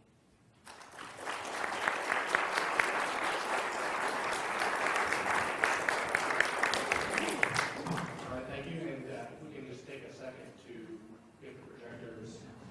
Are the projectors ready? It's coming up. Okay. We had a little problem earlier. They found out the putting LCD projectors.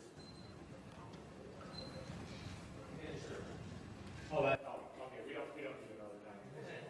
We just don't want people going up. They can go up. Okay, you ready? Wait for it to come up. Wait. Wait for the picture to come up. What's that? Wait for the picture to come up. Is that it? It's coming. A little more time. A little more time. No, it's getting brighter. Come on. The sun is coming up. Okay. Can you? I suppose everybody can hear me. Can I introduce you, please? Oh, please. Okay, very quickly. And now we have John Patton with the fossil record is not more compatible with the model of creation than the model of evolution.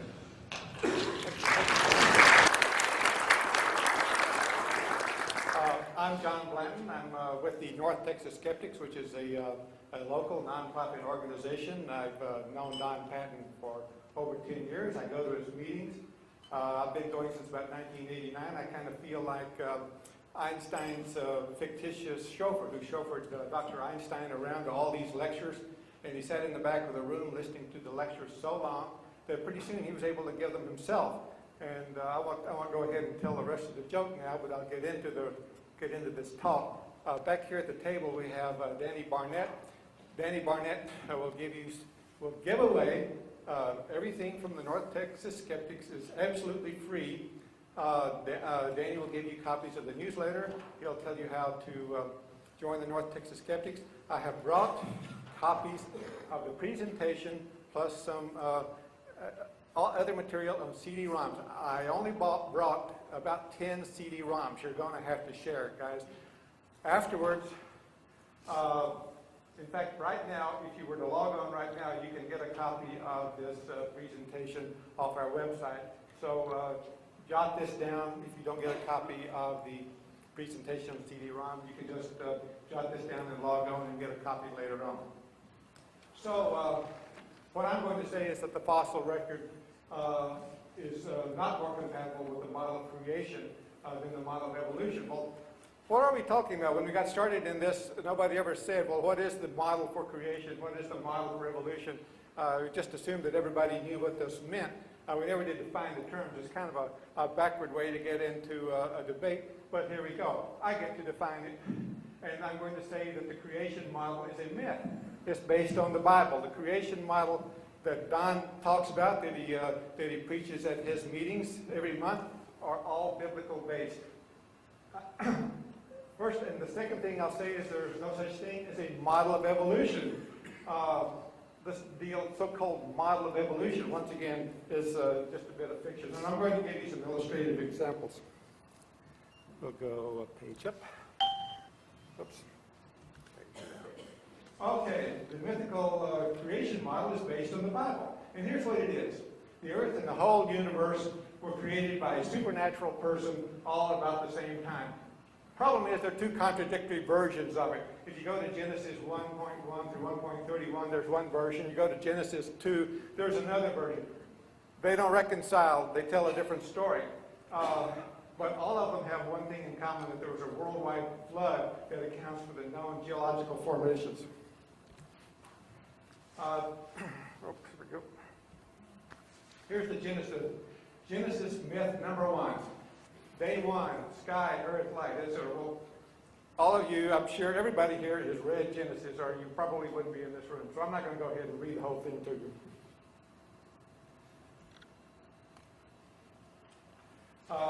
Oops. All right.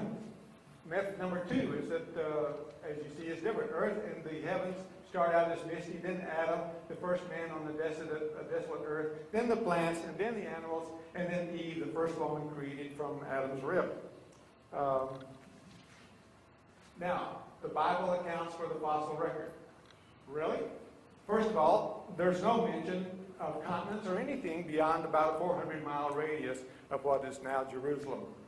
There is no mention of plate tectonics in the Bible. There's no mention of fossils at all. Trilobites are completely absent in the biblical record. The Bible doesn't mention trilobites once. To geologists and paleontologists, trilobites are a big thing. How did the Bible miss this? Whatever happened to the dinosaurs? They're not in the Bible either. And to say nothing of Australopithecus. And the Bible is a complete dud when it comes to explaining the fossil record. What is the mythical model of evolution? Well, I'm going to disappoint you. It's only science. It's just hundreds and thousands of real scientists, people who've gone to college, worked real hard, got degrees, spend their lifetime in careers working, doing real science, and developing this science. They developed the science of cosmology, developed the science of geology, paleontology, biology, and never once going back and referring to some magical person to explain everything. Surprise! Guess what? Evolution and modern geology were developed by creationists. James Hutton and Charles Lyell were creationists. They developed the modern science of geology. Charles Darwin was a creationist up until he made his trip and began to study the various fossils and other examples, or other specimens that he collected on his trip, and developed the modern science of evolution, or the evolutionary theory, which really, I guess, as far as Charles Darwin is concerned, it developed the idea of natural selection, because evolution is an idea that has been around for thousands of years. What is true? Well, it's not the Bible. First of all, Adam and Eve are fictitious. Noah is a fictitious character with no purpose because there was no flood. Abraham, a mythical figure, as well. Moses, who is Moses? Charlton Heston, as everybody knows. Science is true. And I'm going to tell you what is true. First of all, the sun was formed by the collapse of hydrogen and helium gas in deep space. The Earth was formed by the accretion of heavy elements. The heavy elements were formed deep within a large star that went critical, formed within a supernova. The Earth is about 4.5 billion years old. That is to say, it's existed as an accreted object about that time. Life started spontaneously on Earth about 3.8 billion years ago, and we are all descended from that first life. More of what is true. The fossil record reflects this great lineage. We're all descended from common life 3.8 billion years ago, and the fossil record shows this. The fossils of ancient forms are in ancient formations. The fossils of more modern forms do not appear until more recent geological formations. Biochemistry furthermore reinforces this lineage, and without contradiction. There is no contradiction anywhere of the fossil record by modern biochemistry. And this is through, for example, analysis of DNA and protein sequences. Why is the creation model false? Because creationism wants a young Earth. But the Earth is old. Origins of layered sediment, including barbs, which I'll explain, Green River Formation. On and on. Here's a list of things that I'll get to if I have time. This material is taken from this website here. So when you get a copy of the presentation, you can log on and get this material yourself. Here are barbs. You don't think the Earth is old?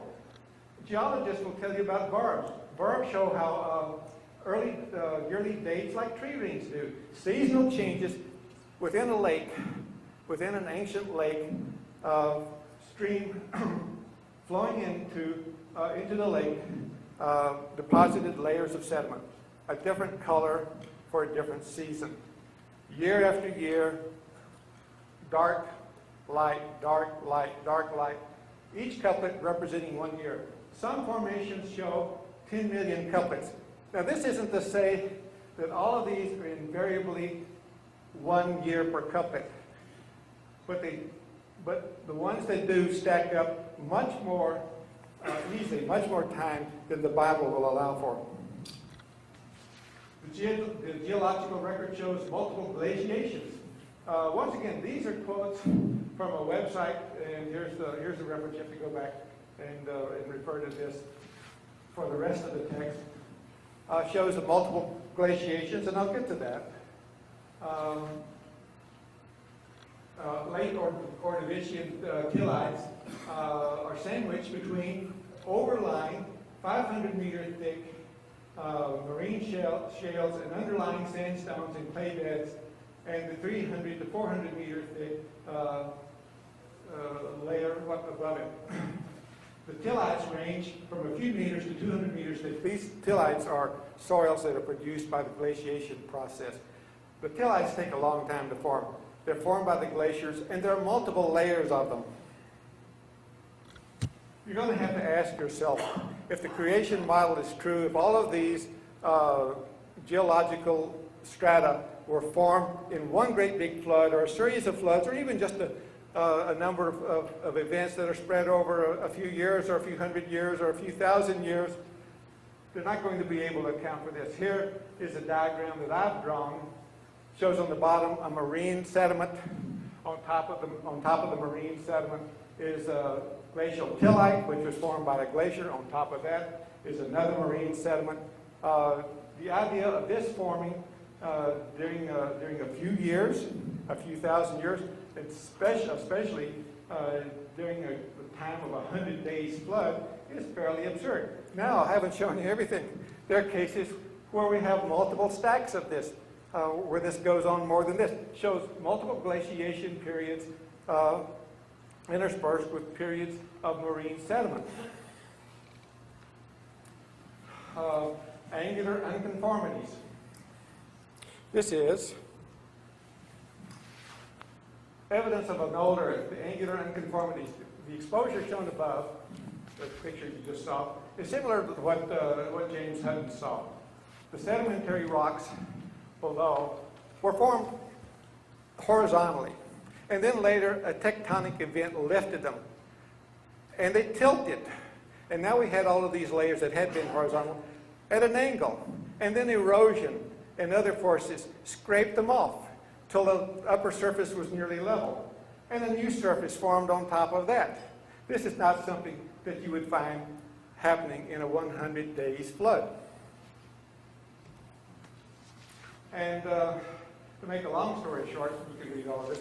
This is one of the things that gave James Hutton the idea, convinced him that the Earth was very old.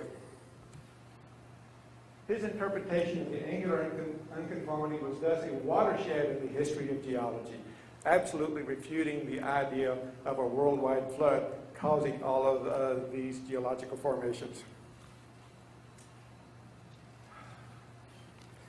This is another argument. If it was God's purpose to make everything, why did he go through all of this process, build up all these layers, and then wear them down, put them at an angle, saw them off, put more layers on top of them? It's a nice argument. I like that argument. Weathering and erosion. Some soils take a long time to form. We have layers of certain kinds of paleosoils that take millions of years to form. It's just completely incompatible with being formed during a worldwide flood.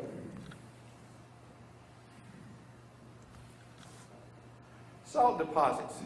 We have salt deposits that are thousands of feet thick. The salt is formed when the salt water comes into a shallow basin and is allowed to dry up over periods of thousands and millions of years. And then we have carbonates on top of that, and then in some cases I think we have salt layers on top of the carbonates. This is another thing that's completely incompatible with a 100-day-old flood that's causing all these these geological formations. I'm going to skip over this. I'll use this material later on when we get back to it. DNA of humans and other animals. Don kind of touched on this, touched on protein differences between different species. I'll get back to that during the rebuttal period. The bottom line is, based on the sequence of amino acids in carbonic anhydrase 1I, you can more or less form this tree. And this, based on the, in fact, scientists do this, based on the differences of the amino acids, common amino acids, but in different forms for the different organisms, they can get a very good idea of how far back they branched off.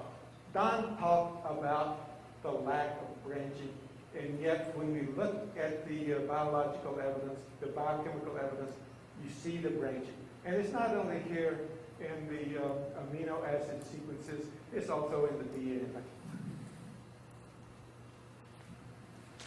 Evolution makes sense of homologies. Richard Owen, who was, as I recall, a creationist, in fact, introduced the term homology to refer to the structural similarities among organisms. The homologies bear out the branching structure of all the organisms, the branching relationship of the living organisms. Evolution makes sense of the homologies. Why would certain cave-dwelling fish have degenerate eyes that cannot see? It's because their ancestors once lived outside in the light and needed the eyes. Once more, I'll defer the genetic code till later. The genetic code for protein-coding genes is nearly universal in the two kinds of cells. Here we go, trying to pronounce this word. The eukaryotes and the prokaryotes. We are made of eukaryotic cells. That is to say, our cells have well-defined nuclei with the nucleus wall. Bacteria are prokaryotes. The genetic code is homologous among living organisms. It is similar despite the fact that there exist many equally good genetic codes. In other words, you could have built us a different way. You could take a chemistry set. If you were good enough in chemistry and you had a good enough laboratory, you could build a human being from scratch. You don't have to use exactly the same sequence of DNA to construct a human being. As long as it produces the correct proteins in the cell at the right time, you can generate a human being. And he will obviously have no lineage in common with all these other animals in the world. And yet, we do. When you examine our biochemistry, you see that we are related very distantly to all of these other life forms through a common ancestry. Oh, trilobite evolution. For people who say there's no observed evolution, here's something. Although the fossil record is often poor and incomplete, there are certain... Wait, these aren't my words. Look at the thing down the bottom. This is the source for this material, so I'm not taking credit for this. The fossil record is often poor and incomplete. There are certain deposits where sedimentary layers remain in nearly continuous series. Fossils from these series provide direct evidence of evolutionary change. Sheldon examined a series of sedimentary layers from the Ordovician period about 500 million years ago containing trilobite fossils, which are now extinct. And the samples were obtained from every 3 million years, and the number of ribs in each species of trilobite changed over time. Some of these changes over time were so large that the animals at the end of the series are assigned a new genus. For those who say that there are no intermediate, fossils, this is the counterexample. The trilobites are so well preserved. I'm not even going to get into, for one thing, because it's hard for me to pronounce the word, foraminiferal evolution. Foraminiferal are little one-celled animals, and they produce a hard shell, and we know about them through their shells. I'm going to move forward and show you the picture. Here is the illustration from the website. I advise people to go back, examine this material yourself. The creationists usually do not invite people at their meetings to go back and examine the source material. I've been going to the creationist meetings for over 10 years.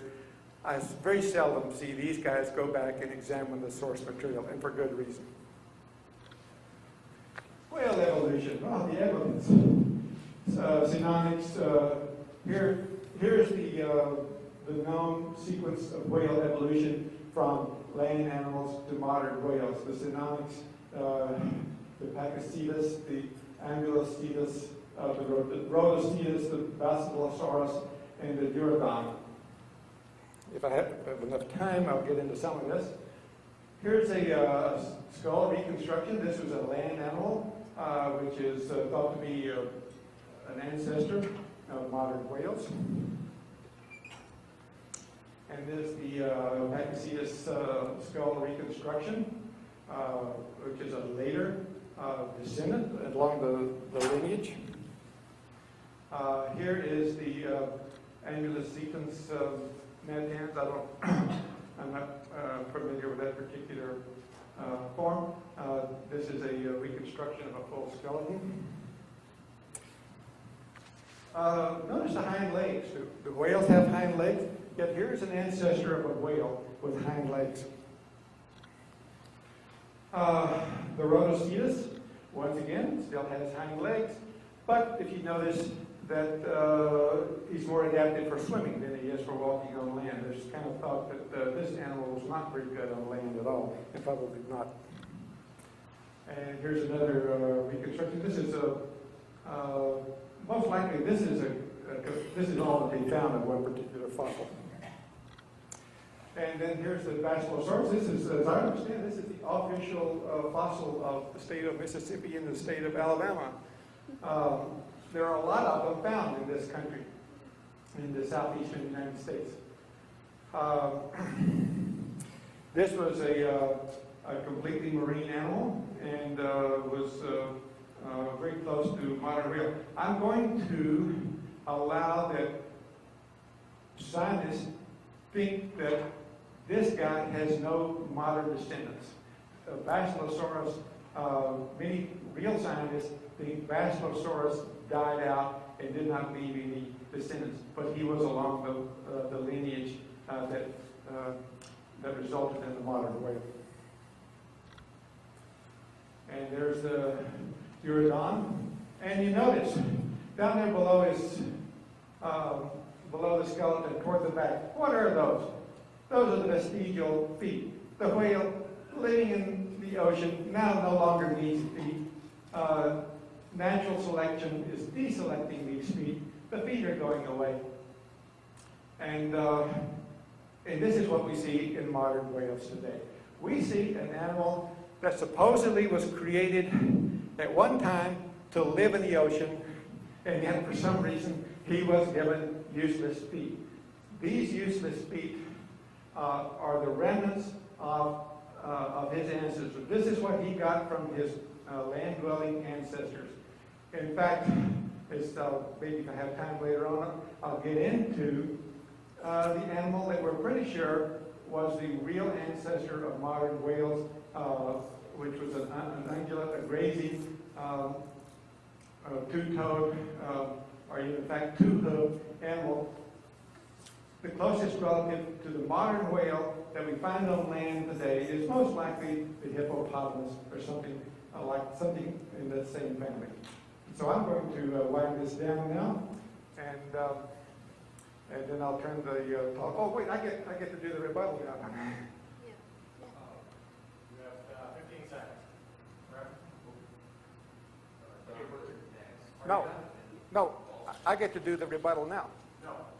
Oh, okay. All right, he can do it. No, we have 2 10-minute seconds, correct? Now we have 15 minutes. Correct. And Dr. Patton is starting? Correct? Okay. That was my understanding, that we were going to have 2 20-minute segments, and 2 10s, and then 2 5s. Okay.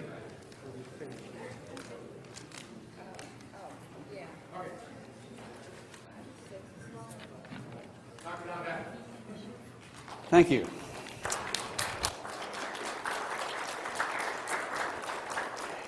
I was beginning to get a little bit disappointed. I thought we weren't going to be getting to the fossil record. He finally did get to that. I thought we had agreed to debate the fossil record, though most of it had nothing to do with the fossil record. It reminded me of the write-up in the Nashville Tennessean several years ago when Dr. Gish debated one of the professors there at the University of Texas, and the reporter, who was an evolutionist, wrote up the debate and said Dr. Gish is the one that talked about the fossil evidence, whereas the opponent thumped the Bible, and that's what he talked about, and that was the reverse of what he had expected, which is pretty much what we witnessed here this afternoon. A myth based on the Bible. Well, I'm not going to debate the Bible this afternoon. I agreed and signed a paper saying I was going to debate the fossil record, and so that's what I'm going to be talking about. If you'd like to debate the Bible, I'll be glad to sign propositions for that. But I'm going to keep my word and debate what I said we were going to debate. It's tempting to answer some of that which is very easily answered, but I'm going to keep my agreement. A major portion of it, maybe a third of the presentation, was on the age of the Earth. Well, that may indirectly relate to the issue of the fossil record, but that's not the fossil record. He talks about varves and just gives the a priori statement that proves the old age. It takes a year, maybe a little bit more sometimes. In the secular literature, that has been severely discounted. The Green River Shale shows catfish with adipose tissue 4 and 5 inches thick that are covered with dozens of these varves. Now, it's going to lay there for years and years and years. Adipose tissue still preserved. No, that had to be preserved rapidly, covered quickly. At Mount St. Helens, there was over 600 feet of quarter-inch laminae laid down one afternoon at about 150 miles an hour. 600 feet of quarter-inch laminae. It's rock. You hit it with a hammer. It's hard as it rings like a bell. It does not take a long time to do that. Tillite takes as long as it takes for the glacier to melt. There is no factor in tillite itself that requires age. That's just an affirmation unsupported. And likewise with angular unconformities, if you have the turbulence of a flood, which was a subject you brought up, wasn't my doing, then you do exactly that kind of thing. It is a direct prediction of that. It doesn't take millions of years to form soil. That's just, what was the evidence that he gave for that? Anybody hear him? Just asserted it.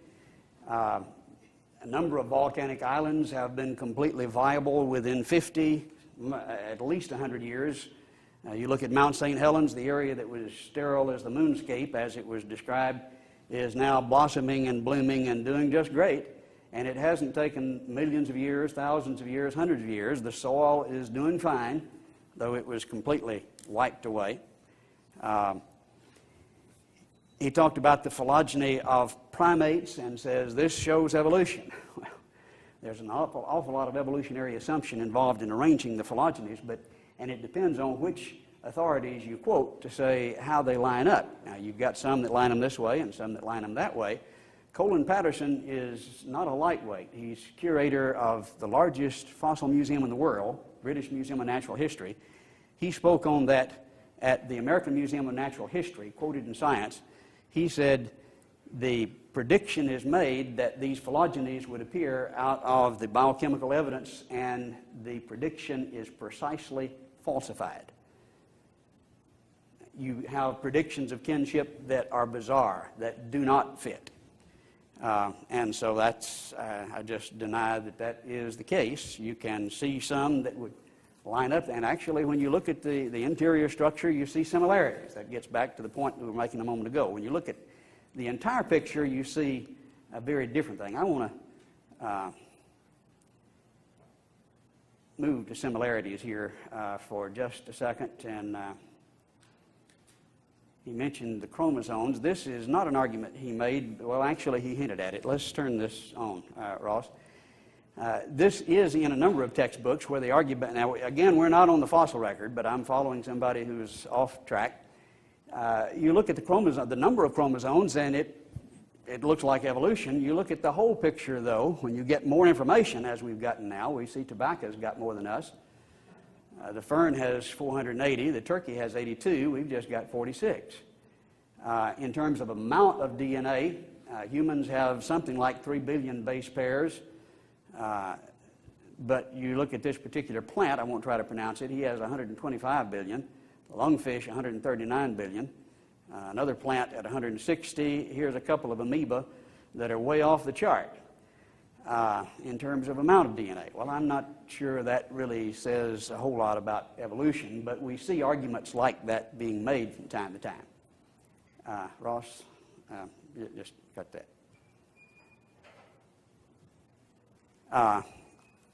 He did get to the fossil record at the end. Trilobites prove evolution. Trilobites are found at certain levels, and that's exactly right. Many would affirm it is due to ecological zonation. Certain ones lived at this level, certain ones lived at that level. They would be buried where they lived. They are trilobites when they start. Some of the most beautiful, ornate, fanciest trilobites are right at the bottom of that Cambrian. Those are the complex organisms they were talking about. When they get through the evolutionary sequence that's assumed, it's still a beautiful trilobite. They have ribs that change, not necessarily because they evolve from one another. There's a variety of them. We see that in varieties of horses. You see the ribs coming and going and coming and going. There's not this pattern that branches toward greater complexity at all. In fact, the greatest complexity is at the bottom. With foraminifera, we find exactly the same thing. In fact, we have found the exact sequence that you see in the textbooks in the ocean today, zoned by temperature zonation. Certain ones live at this temperature, certain ones live at that temperature. That's how they got buried, and so it's reflected in the fossil record just that way. In terms of whale evolution, many of these pictures he was showing you are beautiful pictures. The problem is you've got 2 or 3 bones in some instances that have been interpreted in this manner. He did not tell you what the original source material was at all. Many paleontologists will just get up and fight virulently against the idea that these are whales anyway. You've got a few ankle bones, a few tail bones here and there. If they have feet and they're running around, it's difficult to call it a whale, some would say. Maybe not just for that reason. It is controversial even among evolutionary paleontologists. The vestigial feet are used to anchor mussels. They are very necessary, according to the anatomist. The assumption that they're vestigial is just an assertion and is an illustration of some of the real bad science that comes as a result of evolution. I might give an example of that if I can find, I'm looking here, not seeing it right now. We did have one who wrote up some material that I presented at the skeptics meeting. This was Ms. Vaughn, and he mentioned the vestigial organs, but the appendix came up at the meeting, and Patton claims, she says, that the doctors have now learned removing the appendix, let's turn this on, regularly is the wrong thing to do because we need them to produce antibodies.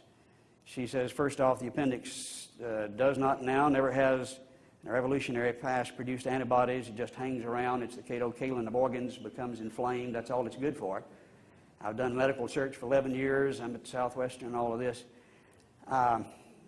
Here's a recent article. For years, appendix is credited with very little physiological function. We know it serves an important purpose. The fetus of the young and the adults.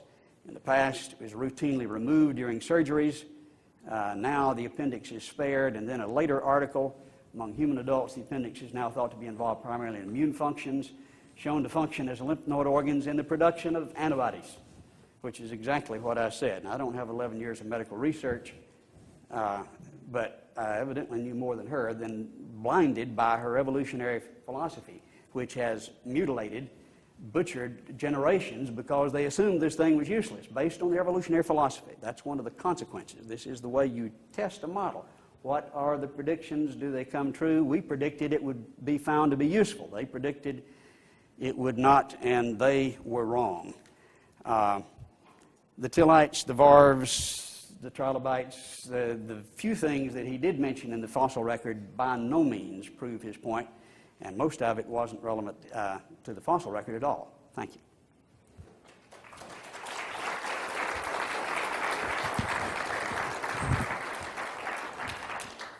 Okay, now once our projector is there, we're going, we will have another 10 minutes to go. 5 to 5, and we're probably going to run right up to 5 o'clock. Would anybody object if we went, say, would either of you guys object if we went another 10 minutes? That's fine. Okay, would that be okay? John, would that be okay for the next 10 minutes? Yep, fine. Okay.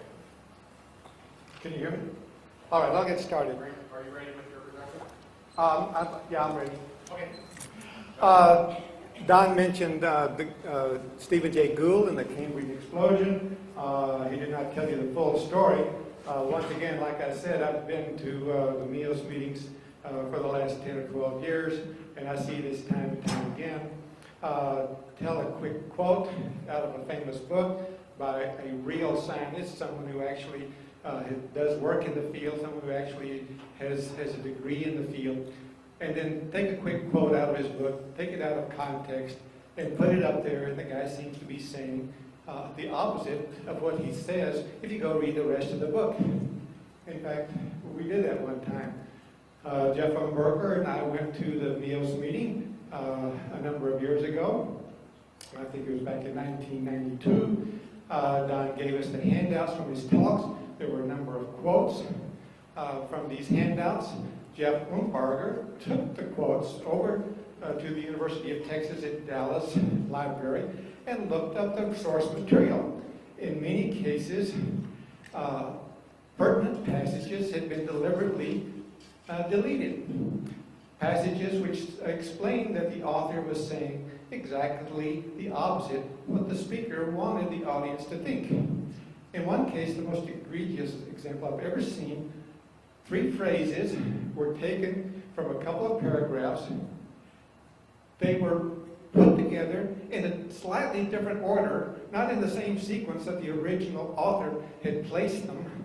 And then this was put up on the screen for the audience to see.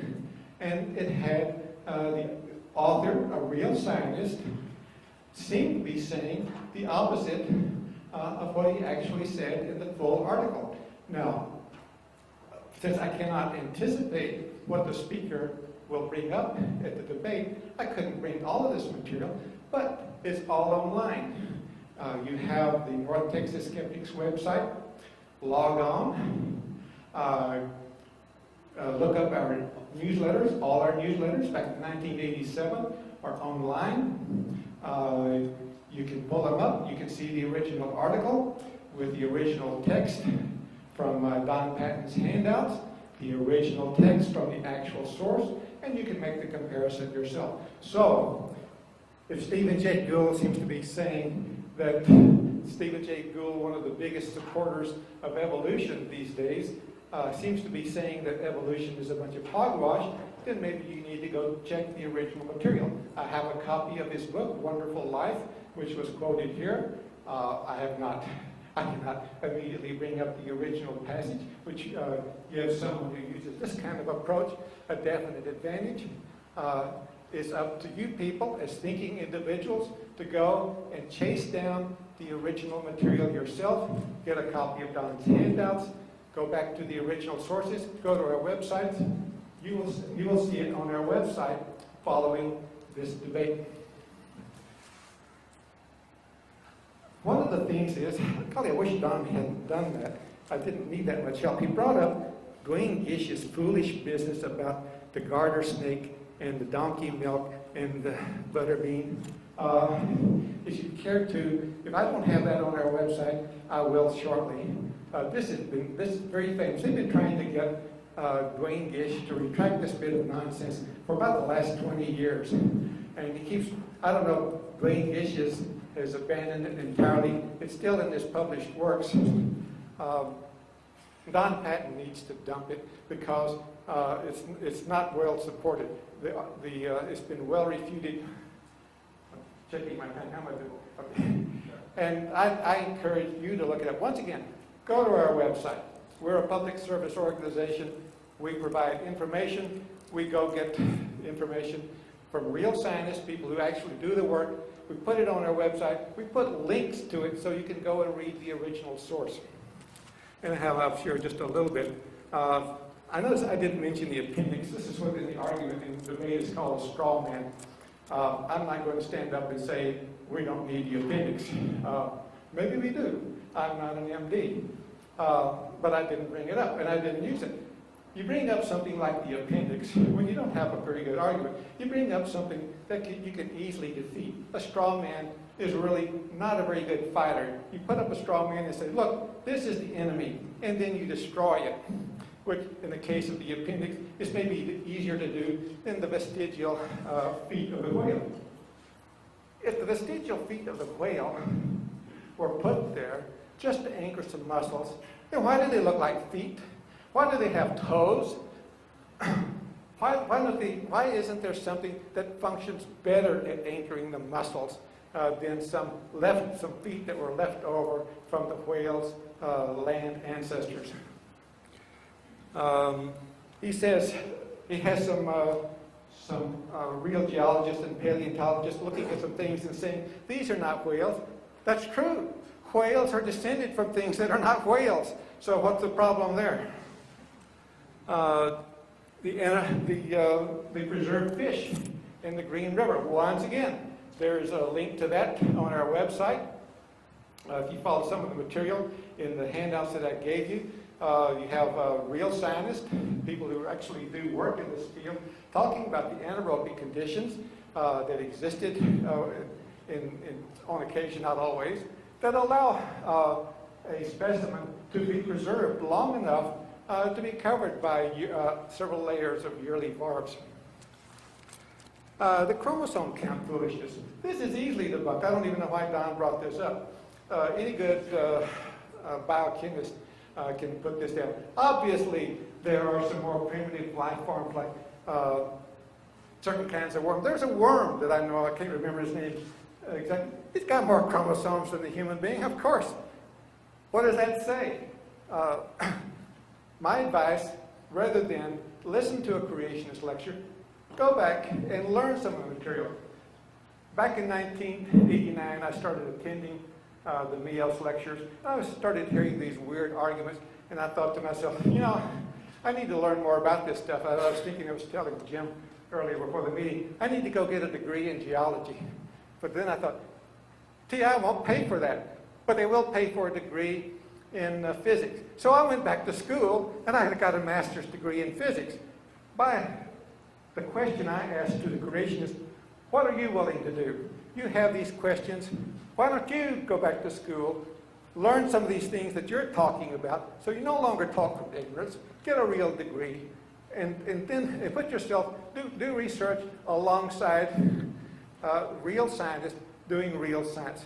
I know a creationist who's a real scientist. He came to the meeting one time, and he said, look, guys, I'm a geologist. He says, I believe in God. I believe God created all this, but this young earth business is a bunch of crap.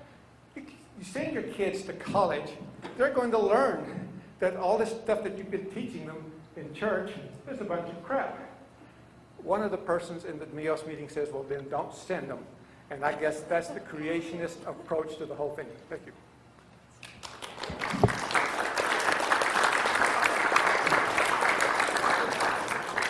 Thank you. And once we have the projectors going again, we're going to have a 5 minute little speech. Well, just, no, when he closes, that's it. You can't go long, but you can go short. Okay, we're ready? Great. So,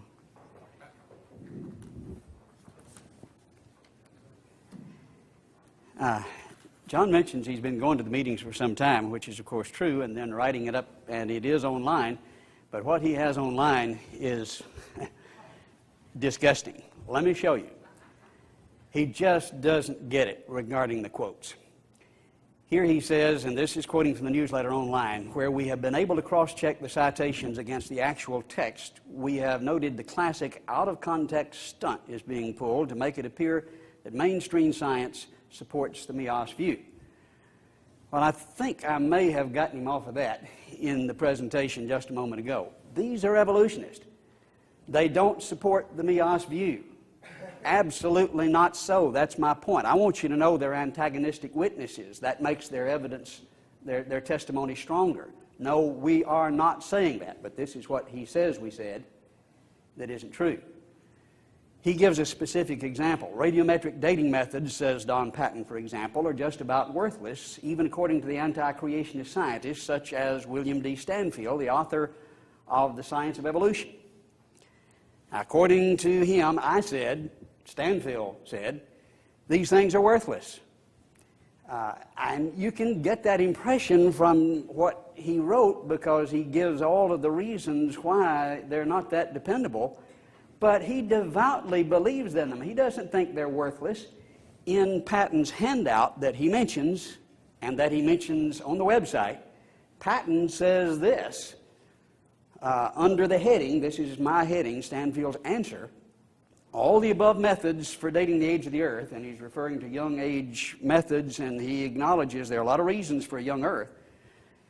They're all questionable, though, he says.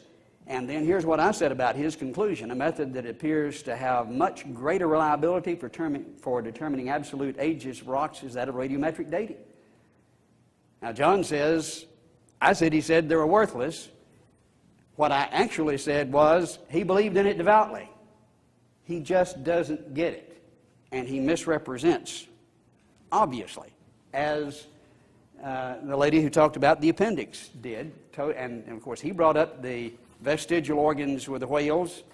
Why aren't they this way? Why aren't they that way? At this point, he's playing theologian. That's not the subject. Theologically, you might say it ought to be this way. I don't think John's had training in theology. He might have gotten a lot of training in physics, but he's lacking, sadly, in theology. And I'd be glad to try to sit down and discuss that subject, but that's not the subject today.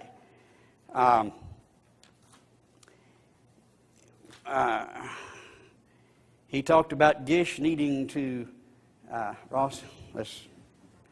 needing to retract the nonsense about the snake cholesterol. He gave no evidence. In fact, I didn't even hear him say the snake didn't have cholesterol. Is that what you're saying? That's all. If you're saying the snake doesn't have cholesterol, you're going to be very foolishly embarrassed. The snake certainly does, and so do the other fact. I stand by that chart just as it was presented, and just saying it's nonsense. Of course, he presented the evidence, didn't he? No, that wasn't the case. He said, I misrepresented, and I had all of these things where it said exactly the opposite. Well, where's the example? It would have been, if he's got an example like that, don't you think he would have brought it and shown it to you? I can show you an example specific, as you just saw, where he claimed I misrepresented when I did not. Now, all of the quotes that I've used, he says we don't go to the original sources, are back there on the back table. You multiply them by about 4, that's there with them. Original sources, you go check for yourself. I have been, you can go. I want you to take that material and go look at it. Now, he said we don't go to the original sources, and then said I gave out handouts with the original sources on it. Isn't that interesting? He knew better when he said it to start with. But a whole page of the original sources with all of the quotes, you go see if they're, would I just misrepresent the thing entirely and then say, here, you go look at it? Well, you'll find out. Obviously, these men are revolutionists. You can get upset when you look at this and say, these men are revolutionists after all. Well, yes, that's the point. But they acknowledge points that are very detrimental to their position, and their acknowledging it makes it much more significant. Thank you very much.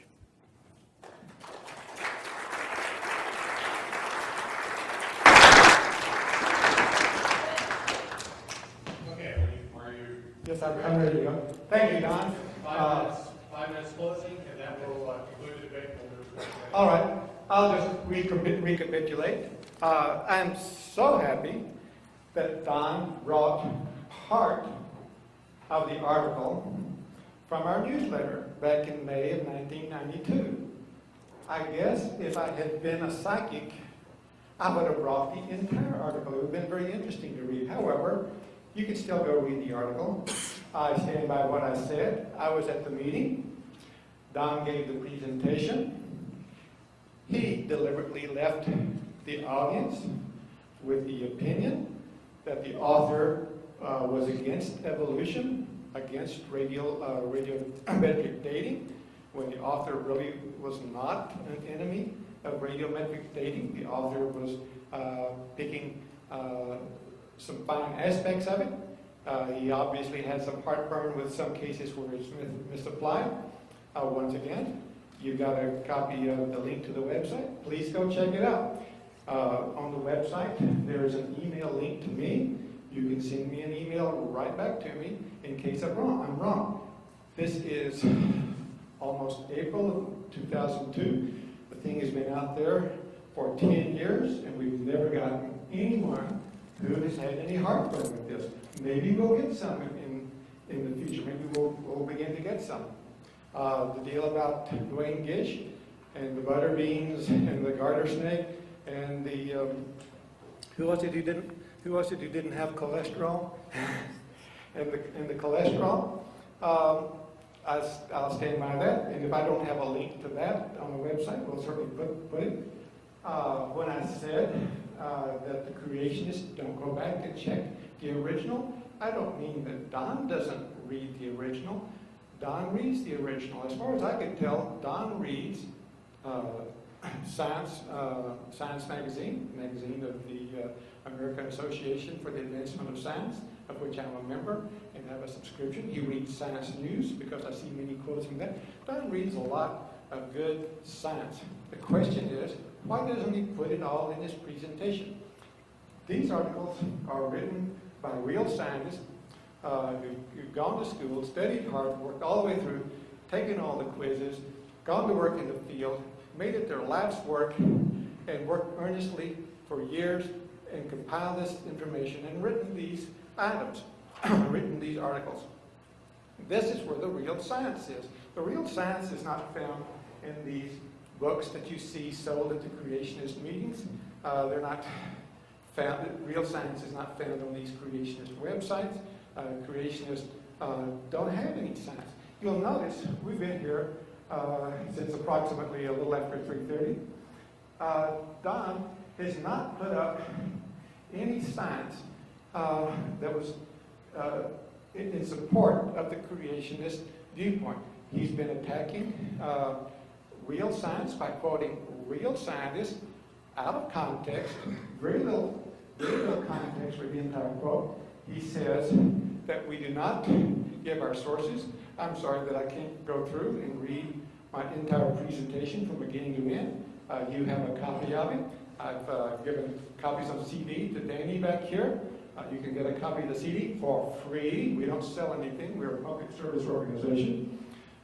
It's all right now. It's on the website right now. You can go get a copy of it.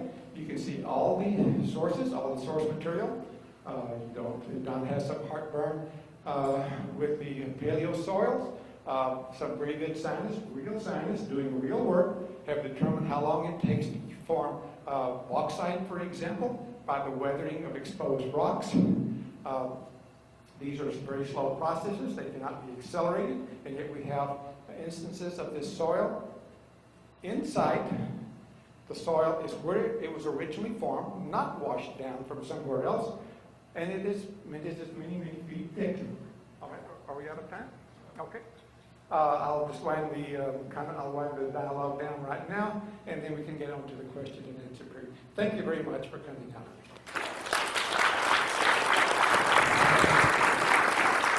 Good night for both our debaters. That concludes the formal part of the debate. We're now going to move on to question and answer. The way we're going to structure this is we're going to first have a question for Dr. Patton. You'll have 2 minutes you'll have up to 2 minutes to give an answer, and then John Black will be able to comment on the answer, and then we're going to switch. So we'll be able to pose a question to John Patton, to which Dr. Patton will be able to respond. Okay, so first, questions for Dr. Patton. We have one over here with the gray shirt. Hi, Mike Jordan. First of all, Dr. Patton, I really want to One other question, one other point really quick I forgot to make, is that when you ask a question, no editorializing. If you have a comment about the presentation, give it to him afterwards. I want to hear one sentence with a question mark at the end. Okay, go ahead. I'm sorry. When I restart for just a moment.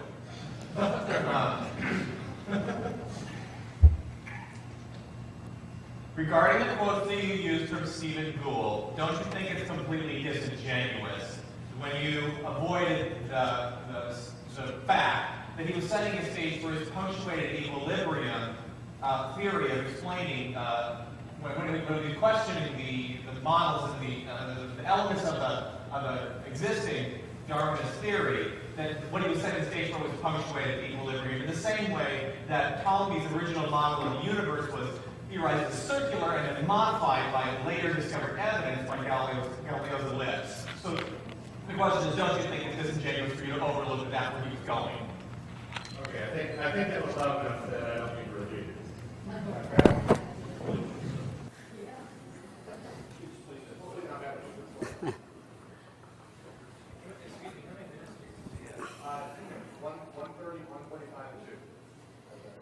Okay.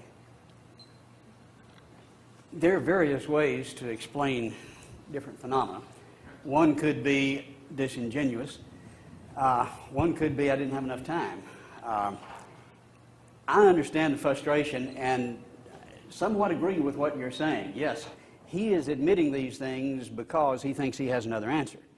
And I wish I had to talk about time to talk about his other answer. That's on my, as you can see on the laptop here. Let me go to what punctuated equilibrium is. The reasons you don't find all these fossils is because it went too fast and you can't really see it. You have unobserved mechanisms. They don't know why it went that fast. They have unobserved fossils, and they're telling you a story about why you don't observe them. On the other hand, we have observed mechanisms, observed fossils. I think it's obvious which is better science.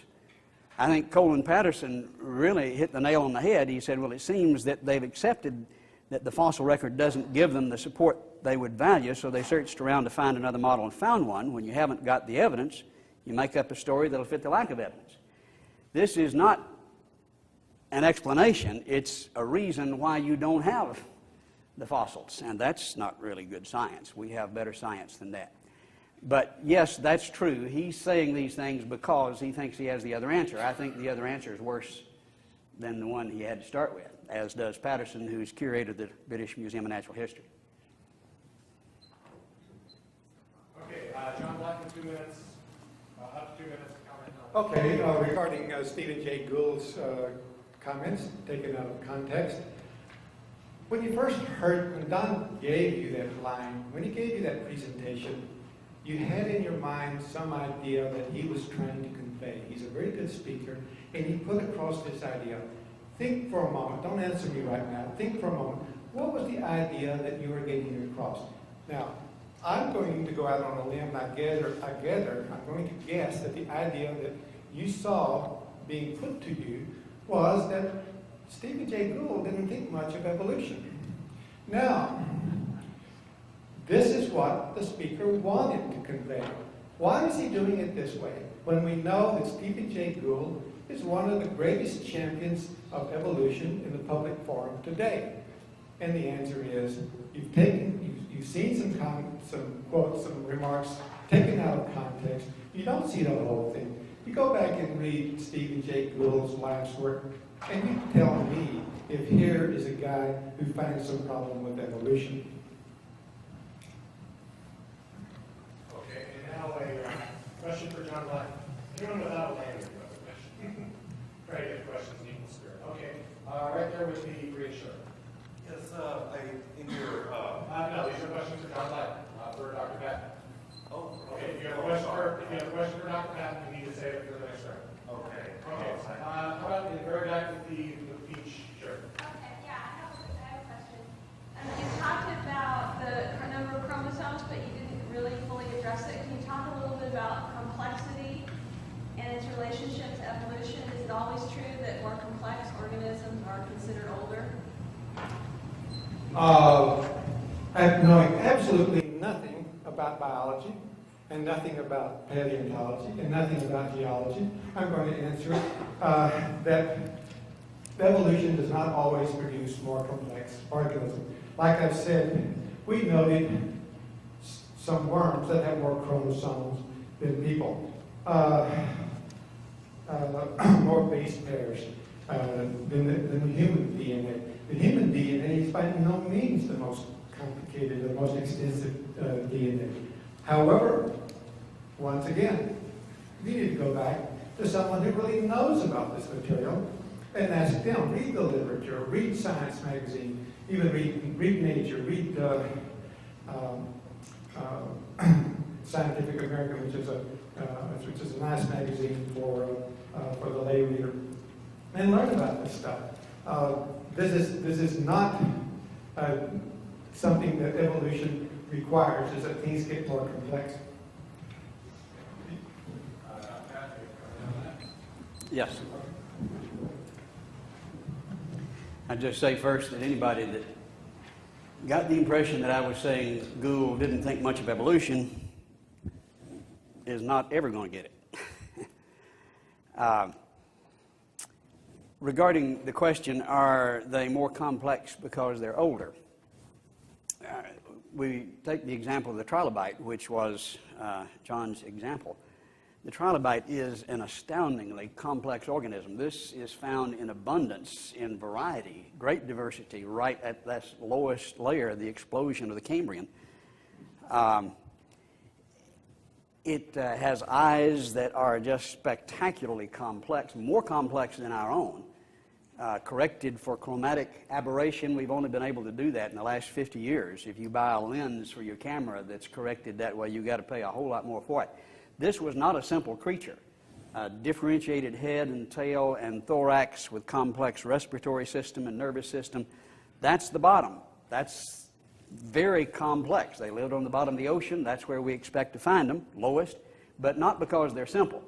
Any idea that they're simple. Now, the evolutionist predicts that there would be simple critters there, but that is not the case. Their prediction is falsified, and ours we find delightful. Okay, we're going to do one more round, so questions for Dr. Patton. You in the green shirt, you had a question earlier. Yes, your slide that you just had, you said it showed that you had an observed mechanism, but I never see or try to explain how their creator allegedly created the hippopotamus from scratch. What is your observed mechanism of how this happened? Okay. I had to run through that real quick, and I can understand how you would get that misimpression. I was talking about the mechanism for punctuated equilibrium. It started out actually back in the 30s, where Goldsmith came up with what he called the hopeful monster mechanism, where he says that mama reptile laid an egg and a bird hatched out.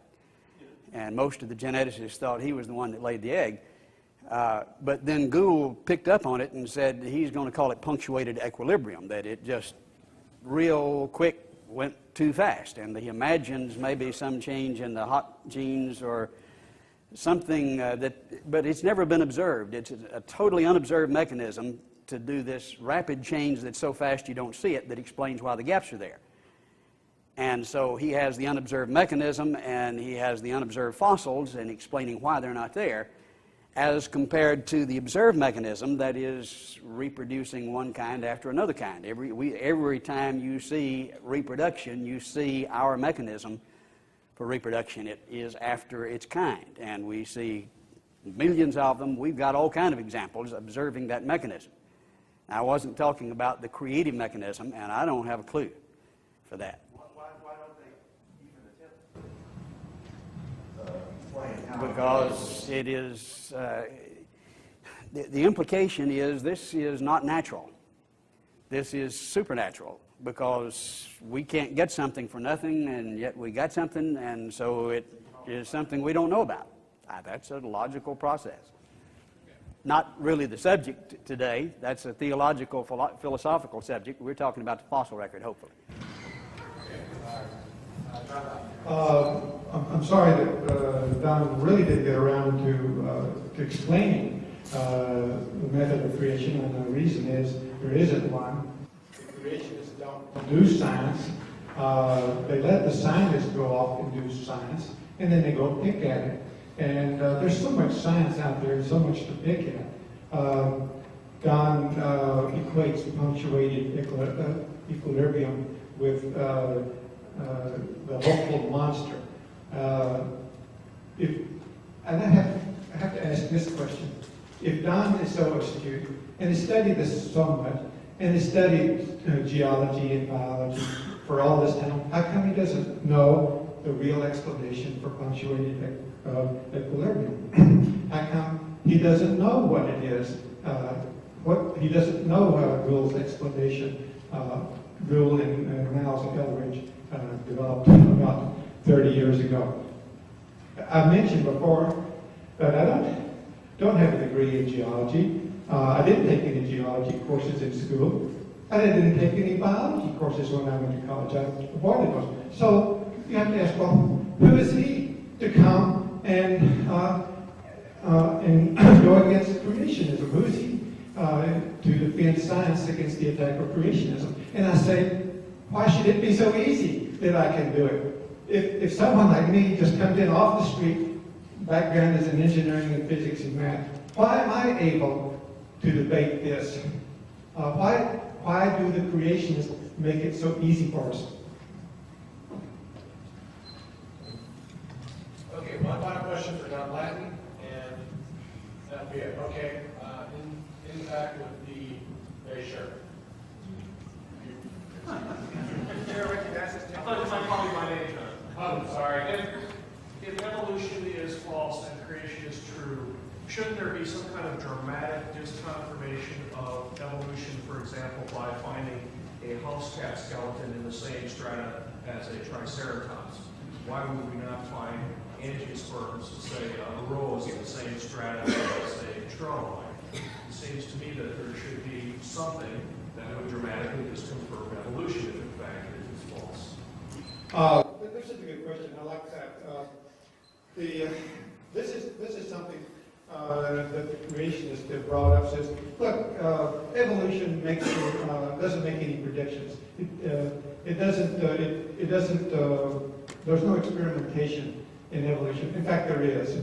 Evolution makes these predictions, as Tim Gorski pointed out. Go to the fossil record. See if you find any contradiction.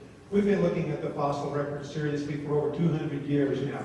We haven't found any contradiction. Don will mention probably some cases where we have maybe a thing called a malachite man, some human remains in some ancient sandstone. This has been very well refuted. He's going to probably mention some fossils, some beddings in which younger fossils appear beneath older fossils. He's not going to explain how the geological formations got folded and turned over, or the evidence that the geologists have for determining when this happened, like the deformation of the rock, the heating of the rock that occurs when this happens, and the fact that you can see things that are obviously upside down, such as little scallops on the tops of soil when it's formed that point up, and then after the thing has been turned over, points down. The thing is, in all of the over 200 years of looking at this, we've never found any contradiction of evolution in the fossil record.